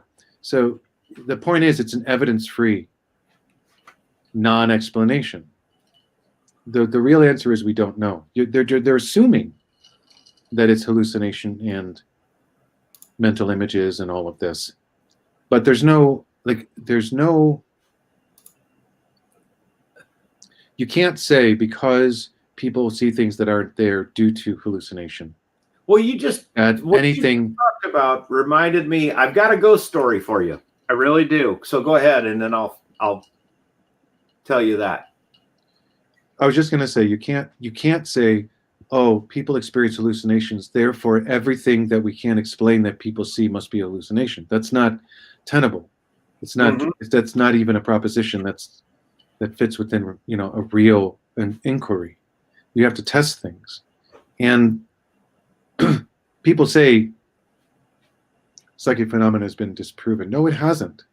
There's actually been statistically invariant conclusions. I mean, things which can't be explained through statistics or experimental methods or errors that are real effects, stronger effects than we've observed for things which we consider scientific fact.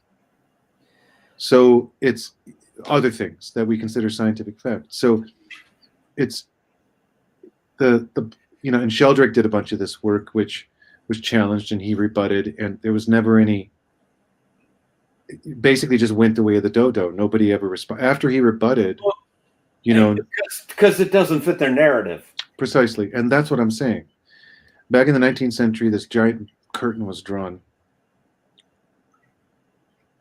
and everything was just.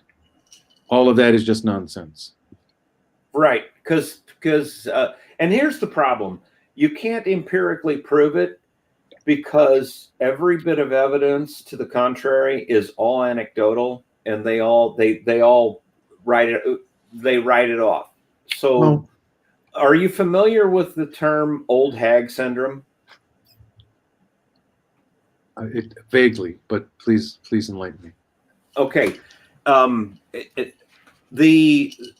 the materialists who don't believe that there's anything beyond what can be physically tested, they will tell you that there's a lot of people, there's many reports of people waking up in the middle of the night. They're totally awake, but they're frozen. They can't move. They feel like there's somebody sitting on their chest, and they can't move. So that's the materialist way of explaining any kind of supernatural demonic thing that would happen to you. It's been reported, and they call it old hag syndrome. That you're not actually awake, you're dreaming. There's no possible way that there's any demon or spirit or ghost or anything that is pinning you to your bed, and you're unable to move. Well, I had an experience. I owned a house. It was a 2-family house, and at the time the house was 85 years old. It was the upstairs, downstairs 2-family. I lived in the upstairs house, and I was probably the 4th owner of that house. And I didn't know the history of it. But I had a German Shepherd that lived in there with me, and I would hear what I thought was somebody walking through this. It's a very small house, about 900 square foot, one and a half bedroom, 1 bathroom, upstairs apartment. And I'm working midnight shift, so I would wake up and hear footsteps across the kitchen or living room. And it wasn't just me, because my German Shepherd, she would lay next to me in the bed, but next to me on the floor next to the bed, and she would perk up and be hearing the same noise as I was. Well, it's an old house. It's creaking, it's making, but it's really funny that the sounds that it would make were like actual footprints, like there were, and you'd hear dishes clinking around in the sink, and it was really, really strange. But it wasn't only me hearing these things, it was my dog hearing these things. and I had a king size full flow waterbed. Yeah, I'm a child of the 80s, you know, a waterbed with no baffles in it. I had one of those too. Yeah. Well, we're about the same age. So here I am working midnights, trying to sleep during the day. And my German Shepherd, she would occasionally hear the same noises I was hearing, and she'd perk up and look around.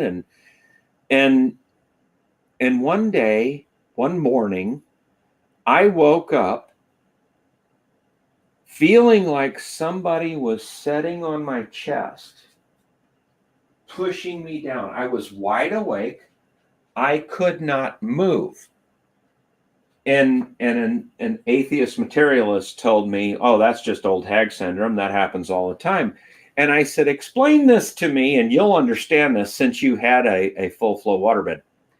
The only way you can touch the bottom board, the plywood, is if you like got up on one knee and pressed all of your weight down on the full flow waterbed so that your knee would actually touch the bed. Yep, it made sex real interesting.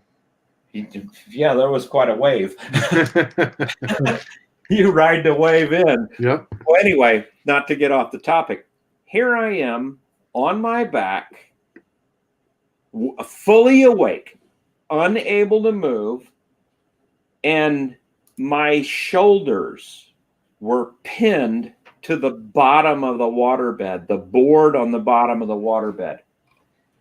And you and I both know the only way you can put that much pressure of your body weight to get to the bottom of that full flow waterbed is to get up on one knee and drive your knee into that. There's no way your whole body could be laying flat on the waterbed, and you could not possibly manipulate your body so that your shoulders, both of your shoulders, are pinned tight to the waterbed bottom.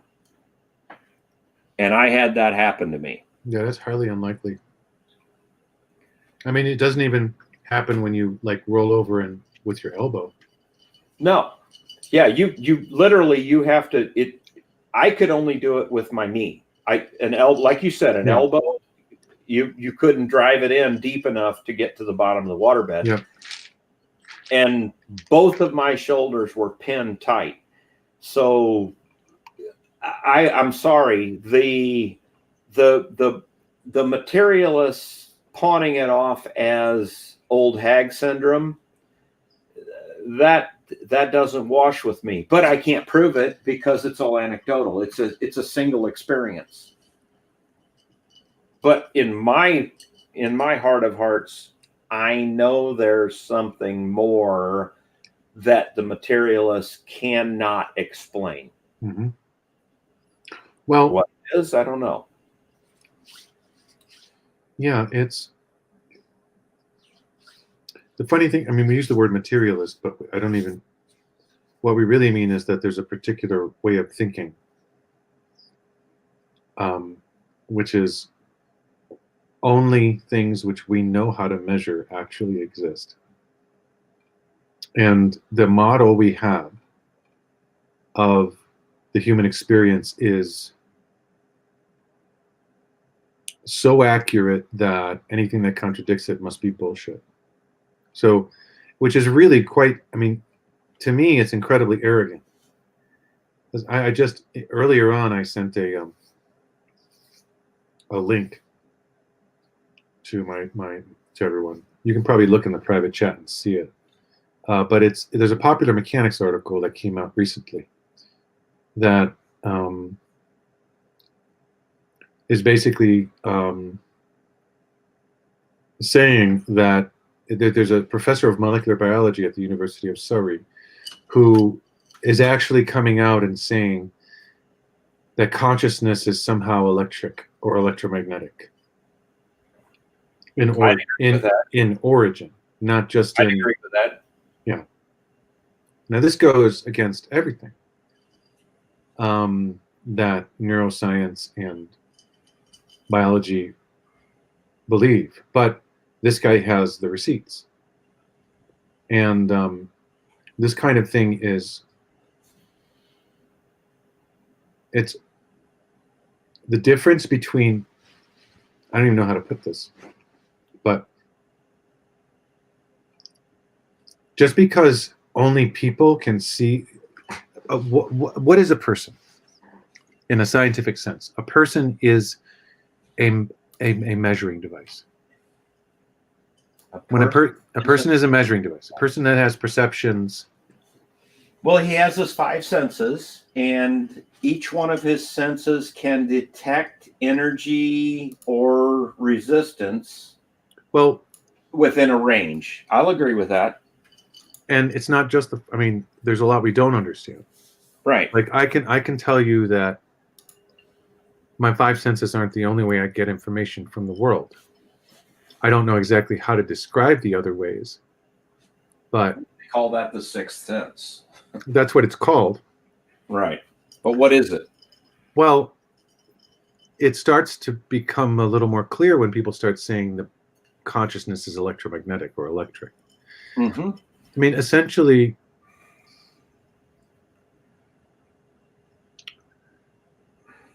we know so little about field phenomena. We know so little about all of this. Right. And the insistence that we do is really pisses me off. But Well, anyway, that gets. but let me Theory is Einstein's wrong, but go ahead. let me finish my thought though. It's the reason I said humans are measuring devices is dismissing a personal experience as anecdotal is bullshit. Because if you have n equals many, as opposed to just n equals 1, if you have n equals many, that means it's a collective experience.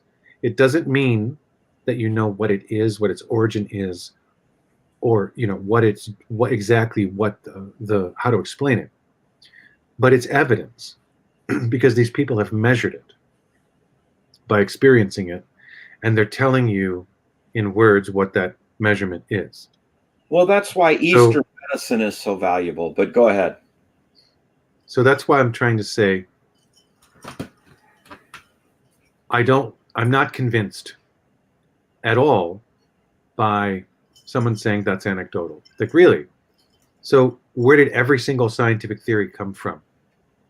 Anecdotal. Anecdotal. At what point, It was a guess. At what point does anecdotal evidence become empirical? Well, At what point?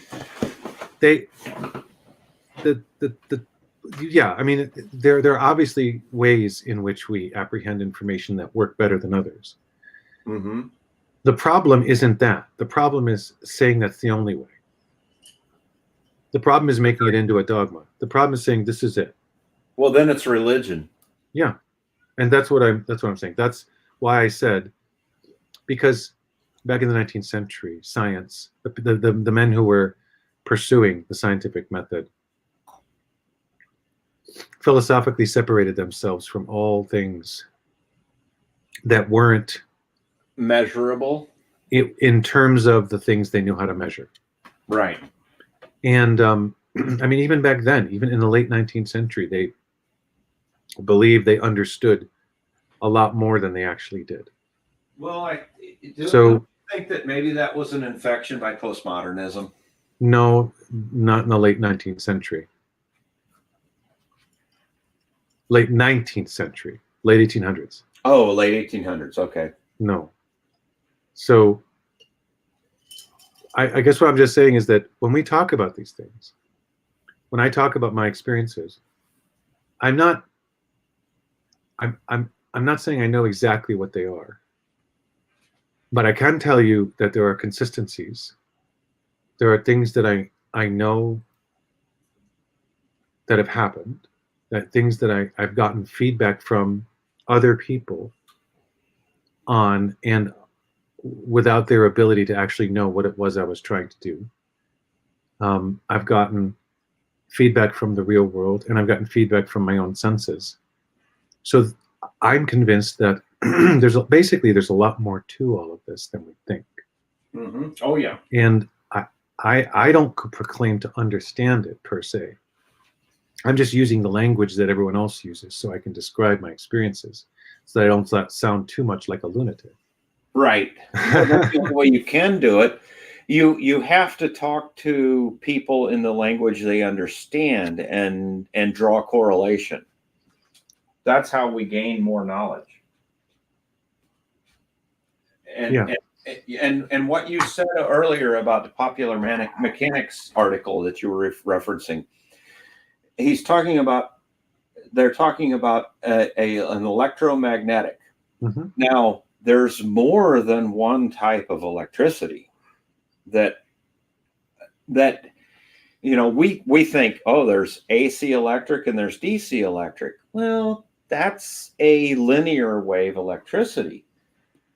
There's also a wave of electricity that's a pulse that gets disregarded quite a bit, and I think I don't like using the term. I can't think of it right this very minute. Pardon me, I've had a little whiskey tonight. The difference. You're talking about longitudinal wave. Longitude, yes. Longitude and yeah. So what's the other one? Longitudinal wave and lateral. So standard EM, meaning everything that Maxwell's equations describe, right, is lateral. But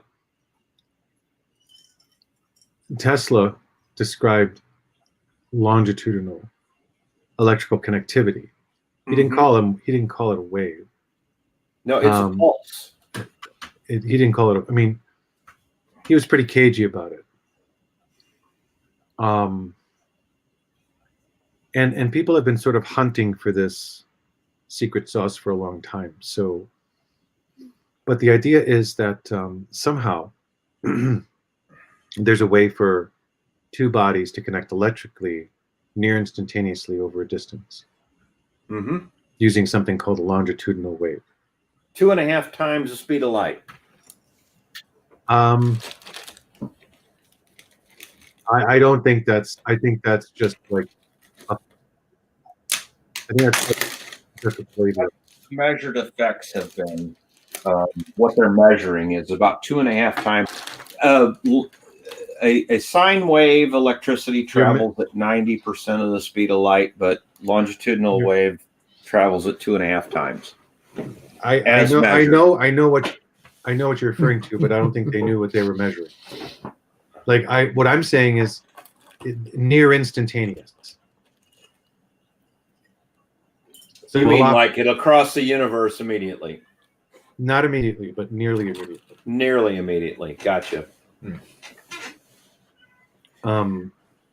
Because, look, if we disregard Einstein's equations, I don't know why we're getting into this, but essentially, we're getting into it because we're trying to explain the supernatural. Right. What is the supernatural? It's something we don't understand. Right. So that's true. Okay. So let me take that tack with it.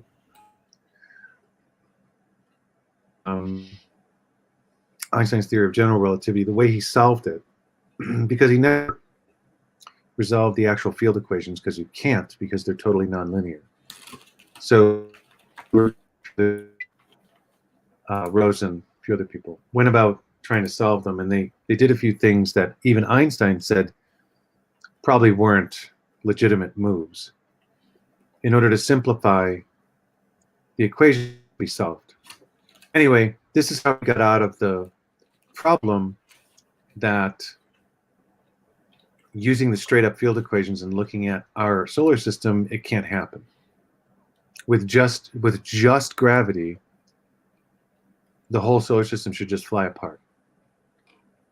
And this is known in Newtonian physics as the three-body problem. So this was resolved by Einstein by doing a few things and essentially waving his hands and creating the notion of space-time. Bingo! He had to make time a variable instead of static. Well, no, what he just kind of mathematically squished space and time together to create a bubble that he could, to create something that he could use that would act like a force, like a countervailing force, but wasn't a force. Mm-hmm. But the fact that it's not a force is purely a fiction of the math. Well, he effectively made space-time a shock absorber to compensate for the errors in his that didn't work in his resolution of math. No, okay, we should give him a little more credit. Okay, so his math is fantastic. The thing about it, though, is the assumptions that were made during the resolution of this problem. And so few people understood the mathematics at the time that it worked. The new mathematics kind of work. Well, of course they do. But it's time for us to find a deeper resolution, a higher resolution. Yeah, well, go ahead. My God. Sorry. The mathematics work because they're modeling a real phenomena, but using terms that aren't real. In other words, if I tell you that the reason the planets are stable in their orbits is because they drag a gravitational space-time well around with them, which counterbalances the force of gravity, holds them in their place, and that this space-time bubble is basically expressed like so. If I then take the same math and say, actually what's happening is there's an electromagnetic force that's repulsing away from the planets at an equal pressure as the gravity is pulling them in, and it's expressed like so. Turns out both of those equations look the same. They're just using different words. So that's my contention, and a lot of contentions of the electric universe theory, plasma cosmology, is that this is precisely what's going on. And so we assume that's true. Then we have to deal with another factor, which is what I just said, which is, well, if that's true, then the electrical force that's keeping the planets in place has to be acting at near instant capacity on every planet, because if it didn't, they would still fall out of order. The speed of light isn't fast enough to keep the planets in orbit. So what the hell is going on? And we get around this by talking about instant charge fields, but the reality is that the planets are being repulsed by a force which acts near instantly at each moment. So that's interesting. And so if that's the case, we know that's true. So let's go back to mythology and this notion of the Akashic record. Okay. Now you're getting deep. Okay. I'm down with it. So the Akashic record is, for anyone who doesn't know, the Akashic record is the idea that all human knowledge and experience are stored somewhere out there in spiritual space. Call it the ether, whatever. The ether. And if anyone ever discovers how to access it, they'd have access to all human knowledge. Some people say past, present, and future, but let's just say all human knowledge. And you would be God. Well, I don't know about that, but so what if this Akashic record is merely the collective unconscious of which Jung is speaking of? What if, and now linking this back in with the electromagnetic mind theory, what if our brains don't store our memories? What if our brains don't house our consciousness? I don't think they do. What if our right? And what if our consciousness and memories are actually, we're tuning into them? When we're born, we sort of, like an old crystal set, get a set of crystals that tunes us to a particular frequency. You know? I'm sorry. That crystal thing just makes me laugh every time. Yeah. Yeah. Well, it does, because God, it's so hard. No, I literally mean crystals. You used to mean, But he's talking And about they an actual crystal. Rub crystals on our underarms and no, dude, AM No. radio. No, you don't understand. AM radio was made a crystal. possible with an actual quartz crystal. Yeah, the reason we Yeah. won World War II was because we were smart enough to grind a quartz crystal to exactly the right shape to vibrate, to receive a radio signal in an airplane, so that they could logistically direct their bombers to where they need them to be. No, I understand the actual use of crystals, but I Right. can't help but like laugh Well, about see- like the see- like weirdos using it and acting like they're magic and shit. Yeah. That's what pisses me off is the fucking nutbags have destroyed the real science behind crystal resonant frequency. Oh yeah. Yep. No, I had a crystal set when I was a kid. Mhm. Anyway, so yeah, so what if you're born with your frequency, whatever that is, it's set to a particular shape, and then from then on, you lay all your memories that you laid down. They're actually not being laid down in your brain; they're being laid down somewhere out there in the universe. Call it the cloud. Call it the cloud. And when you lay them down or when you retrieve them, you know, this is interesting because it starts the whole notion of, then we can start talking about past lives. Or we can start talking about Or how about does a pigeon home? how does a pigeon home? How I don't does, think they right. ever figured that out, did they? Nope, it's still a mystery, and people don't even know that. It just blows me away that people don't know that we still have zero idea how pigeons home. You'll Or read how honeybees communicate. You know, Well, they there's think Go they ahead. know. They think they know with the dancing, but there's too much information. It's unlikely that it's that simple. Yeah. Well, see, we're looking at images of bees dancing in a figure eight, describing but we're using our one sense that's tuned to a specific band of energy that we call light. There are so many levels of energy, sound energy. We can hear, our ears can physically hear when they're young and not damaged between 20 hertz and 20 kilohertz. That's where our ears can understand that information. We as human beings cannot feel, we don't hear the Schumann frequency, do we? 6.83 hertz. We can't hear it. We can't feel it, but it's out there. The whole earth vibrates at 6.83 hertz. It's a part of us. It's through us. It's within us. I have a feeling that if we are not in that Schumann frequency, we would probably feel some physical distress and not be able to explain it. Much in the same way that your car radio receives a signal that you can't physically hear, but your radio converts it to a signal, a frequency that you can hear.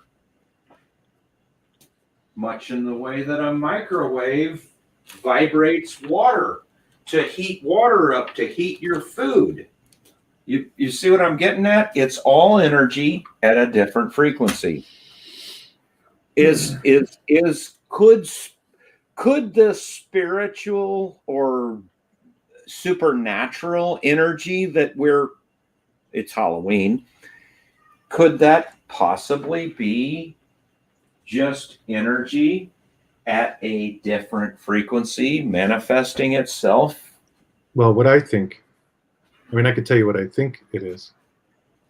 What I think it is, after everything I've learned and experienced, is that the universe is filled with conscious life forms. And many of which are probably beyond our comprehension, and certainly nothing like human life forms. And I think that, and also, I think that consciousness isn't a binary quantity. So there's Agreed. So I think everything has some. I think consciousness is a fundamental, something fundamental that builds up in anything organized. Well, APOC, And talk so- about the rat experiment between Australian rats and was it Finland rats of the Scotland. same genus? Scotland. Okay. Talk about, you know, a little bit more about that one. Tell the audience about Well, that. that relates back to memory. So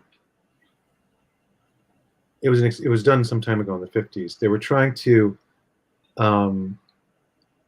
prove or disprove the notion of inherited characteristics. So, in other words, can a kid inherit a complex behavior from their parent genetically? So the experiment was simple. It was a particular set of rats that were trained to run a water maze, and then their children were trained, and their children were trained, and they observed that the children were better than their parents, and those children were better than their parents until they got to some optimal level, and they were like, "This is bad. We're not disproving," because there's nothing in normal at the time. We hadn't discovered epigenetics or anything like that, so there was no theoretical framework to even discuss inheriting complex characteristics. So it was assumed that all of it was socially conditioned. But this rat experiment seemed to show otherwise. So they were like, well, screw us, what the hell? So they put it out to the world, and a couple of other labs, one of which was in Australia, particularly took it up. The one in Australia started the experiment, and their rats, basically the new rats they got, which they bred, which were of the same breed as the one in Scotland, but not related to them, took up where the Scotland rats left off and just got better. And so, get this. What they did was they said, oh, good, these rats are not related to each other, and therefore it's not genetic. Case closed. So, because it verified their theory, it just ignored the fact that it created a billion other questions. How the hell could this even happen? So this experiment has been replicated, and there's still no explanation for it. Sheldrake thinks it's related to the homing pigeon paradox and a number of other things. And so the notion is that if you think about it, something that's really, really similar to something else is going to have some kind of access, at least partially, to whatever that other thing had access to. If we assume memory is being stored somewhere out in the cloud, and every time a new baby is born, it's given a chunk of the cloud to use, the idea is that whatever that baby is most similar to, it's also going to have some access to that as a sort of primer to bootstrap it. Which leads me into another question for you, APOC. Have you been privy to the recent mainstream, not really mainstream, but sub-mainstream information between what they call 3D, 4D, and 5D information? I don't know what you're referring to. Okay. I wasn't aware of this. I have some estrangement between my parents and I.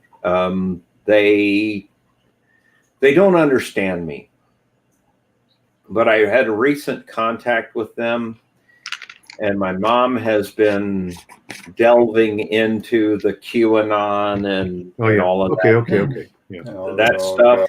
Yeah. I keep warning her. I'm like, quit falling into this. Opium. Yeah, it's opium. It really is. You're exactly right. Yeah.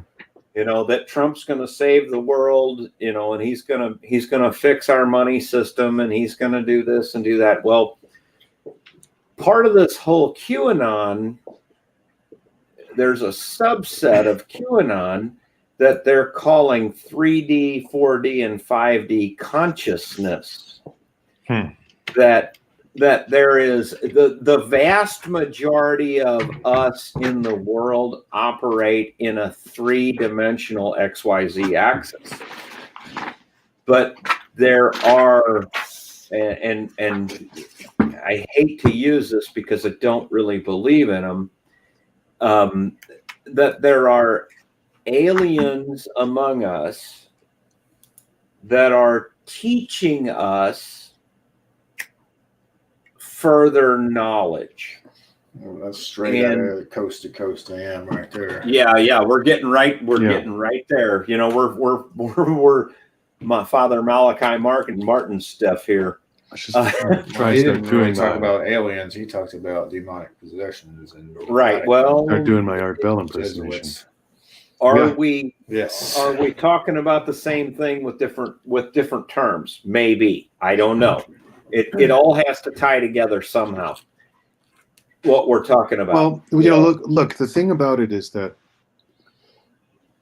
it's what bothers me is people just throw these words around like they're not, you know, like the word dimension.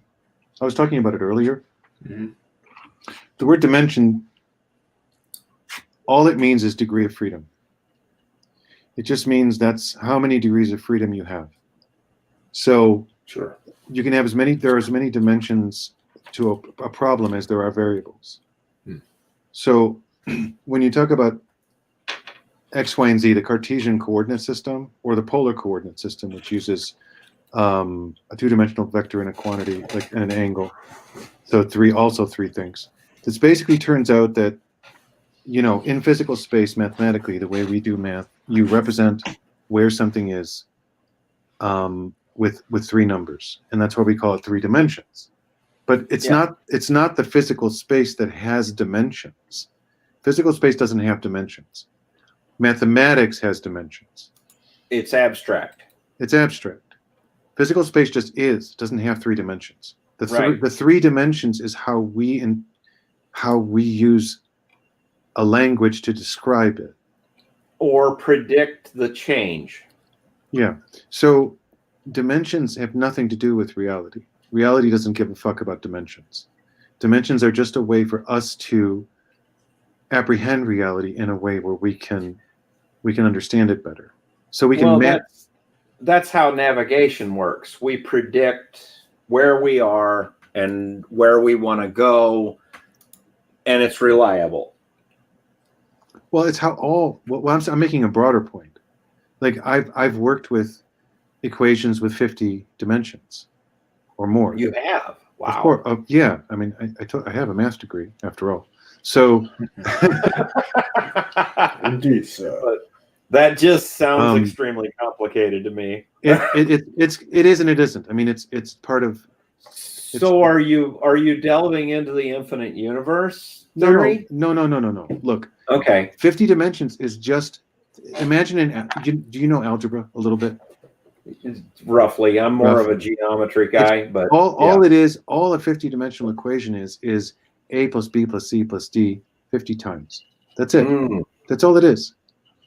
So you have to calculate for every possible variable. Well, if you're trying to solve an equation like that, you have to have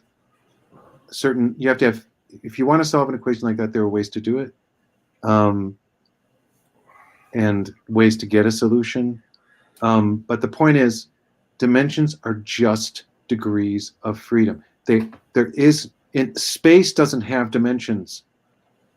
Space is just space. We impose dimensions onto space so we can map it with mathematics. Got it. But it's just like how when you look at an image of a bar magnet with the field lines around it, right? Mm-hmm. Those field lines don't actually exist in nature. Like the magnetic field is a smooth gradient. Got it. There's no lines. It's just it's like a draftsman's representation of. It's a way to show it's a way to show the strength of if you like the field lines, if they're drawn properly, will be showing you the strength of the magnetic field, meaning how many lines per inch you're seeing, and they'll also show you the direction of they'll also show you the vector. The The vectors, vector or flow. not flow. See, Magnetic fields well- don't flow. So it just shows you the vectors of the magnetic field, so north or south. So that's it. It's purely something we created to describe something.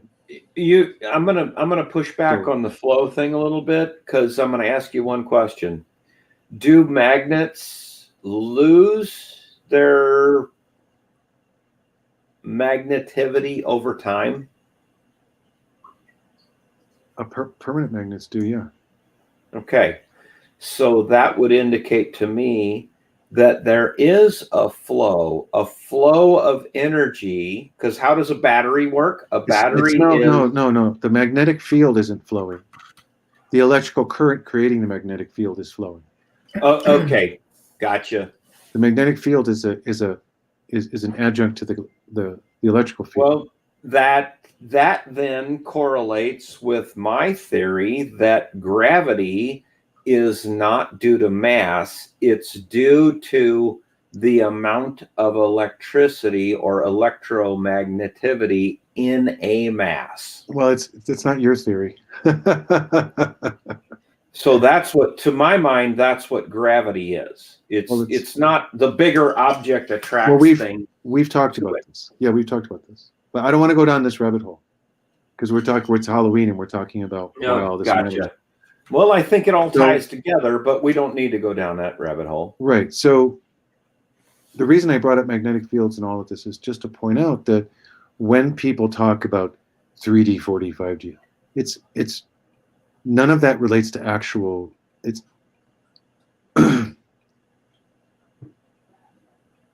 it's just a device to indicate people who are thinking like more steps ahead. Yeah, it's what Jordan Peterson calls a higher resolution. You have to have the resolute, like if you stand back and you look at a forest, that's one resolution. But when you focus in on one tree in that forest, it's a higher resolution. When you focus in on one branch on that tree, that's a higher resolution. When you focus in on one leaf on that tree, is an even higher resolution.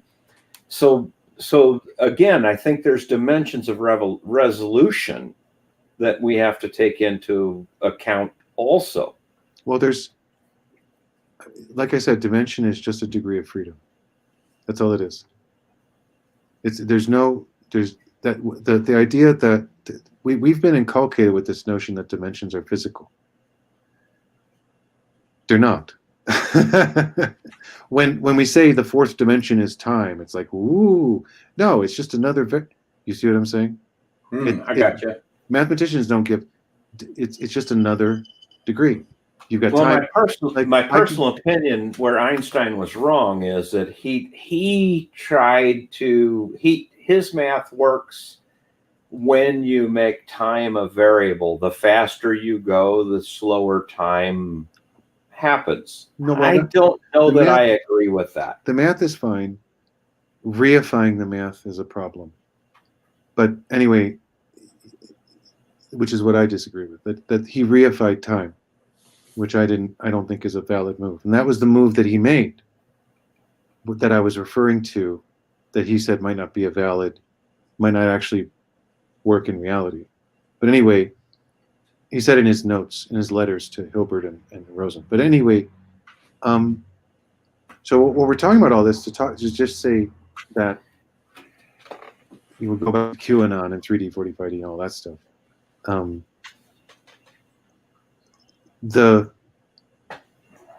When we're talking about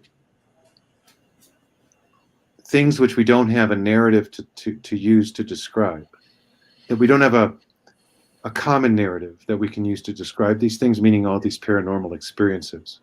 Mm-hmm. Well, we don't have a common accepted language. Yeah.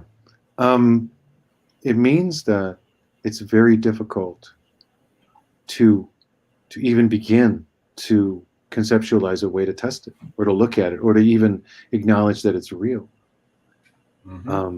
So yeah, that's, I mean, the QAnon stuff I've always had a hairy eyeball on because Well, I it's agree with you because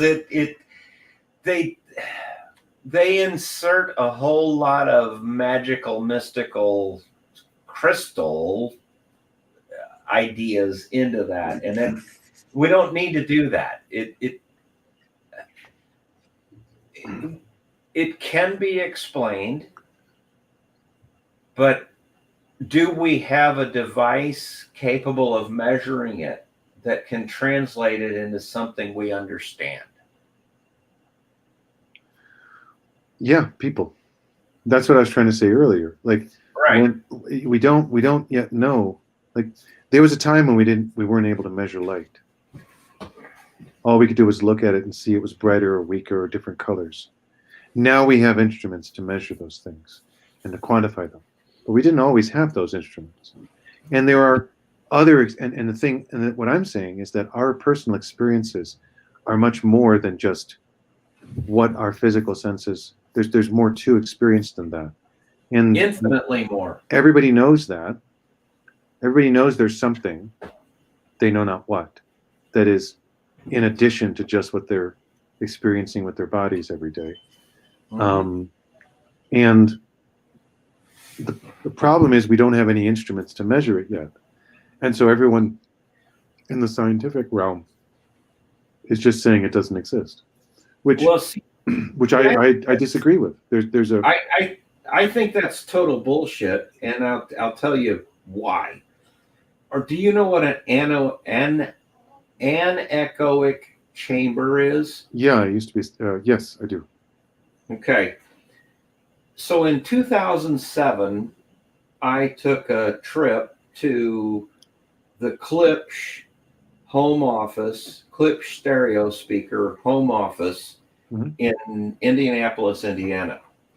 And they have an anechoic chamber that they test their loudspeakers in. Yep. And they allowed me to walk in that chamber, and it looks like a vault. Yep. And you walk in on a catwalk, suspended. This vault is 20 feet above you, 20 feet below you, 20 foot on each side.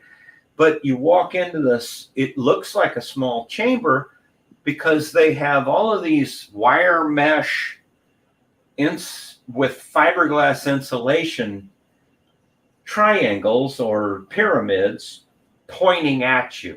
Yep. And you walk out on this catwalk. And when they close the door, you can't stand. You lose your balance. Your equilibrium goes away. Why? I didn't mine didn't when I walked into one. I did. I got dizzy as fuck. And the explanation to that is your balance, the reason you can walk around and move with balance is your ears, what background noise you're hearing, your brain is decoding to help you maintain your balance. But then deaf people. Well, it's something that can be overcome because you do eventually get used to it. But how do people get vertigo? They get an ear infection and they get vertigo. Right, but that's, yeah, I understand. I get what you're saying. I didn't have that experience when I was in an anechoic chamber. So I can't speak to your experience. It might be an individual thing. Like certain people may have that experience and certain people may not. Well, some people might be more or less affected by it, much in the way that a drug might affect one person more than it affects another. All right, fellas. As a masculine man, I think it's time to start wrapping this stream up.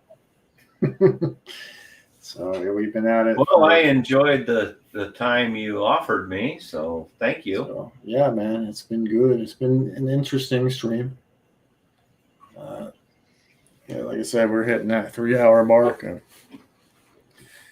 if you guys want to keep shooting this shit, No, we're cool. I'm cool. know. Thank you very much.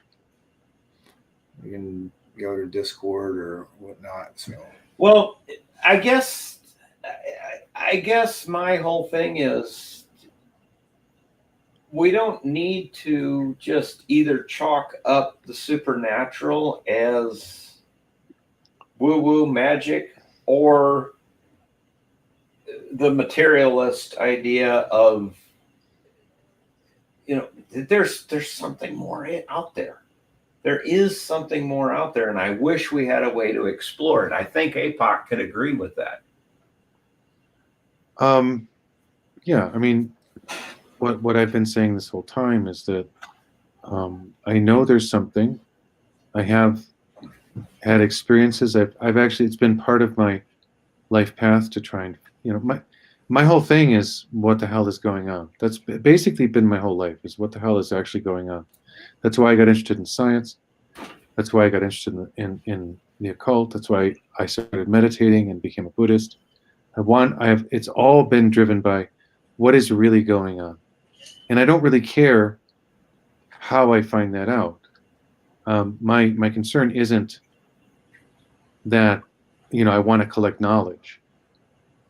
Knowledge isn't that important to me. What's important to me is understanding.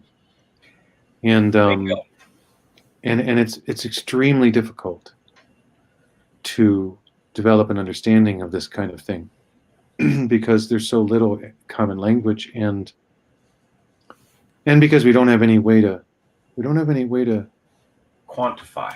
it except personal experiences. So it all gets labeled as anecdotal. Or whatever. Yeah. I mean, subjective experiences are always labeled as anecdotal.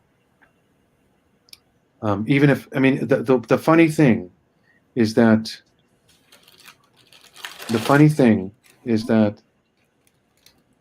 the way we know that something is real is if a whole bunch of people agree that the measurement is correct. And yet you can get, a whole bunch of people to agree that something crazy just happened, and the establishment will say, nope, that's bullshit, mass hallucination, whatever. Even though a whole bunch of people agree that something happened. So I understand that the human mind is fallible. But some of this stuff is pretty inescapable as But phenomena. is it possible that there's a mass conscious delusion between everybody that saw it? I don't think so. We all experience our own experience, and when we all have a common experience, there's something more to that. Well, especially when we're talking to when people report on it, they're all reporting roughly the same thing. Right. So that's where forensics helps. Anyway, this has been a great conversation. I really appreciate it. Thanks, Mr. Lone Wolf. hey, no problem, guys. It's been fun. We are gonna probably end it here. And hopefully people who watch the replay enjoy it, and say good night, everybody. Good night, everybody. Hasta la vista. All right, see you.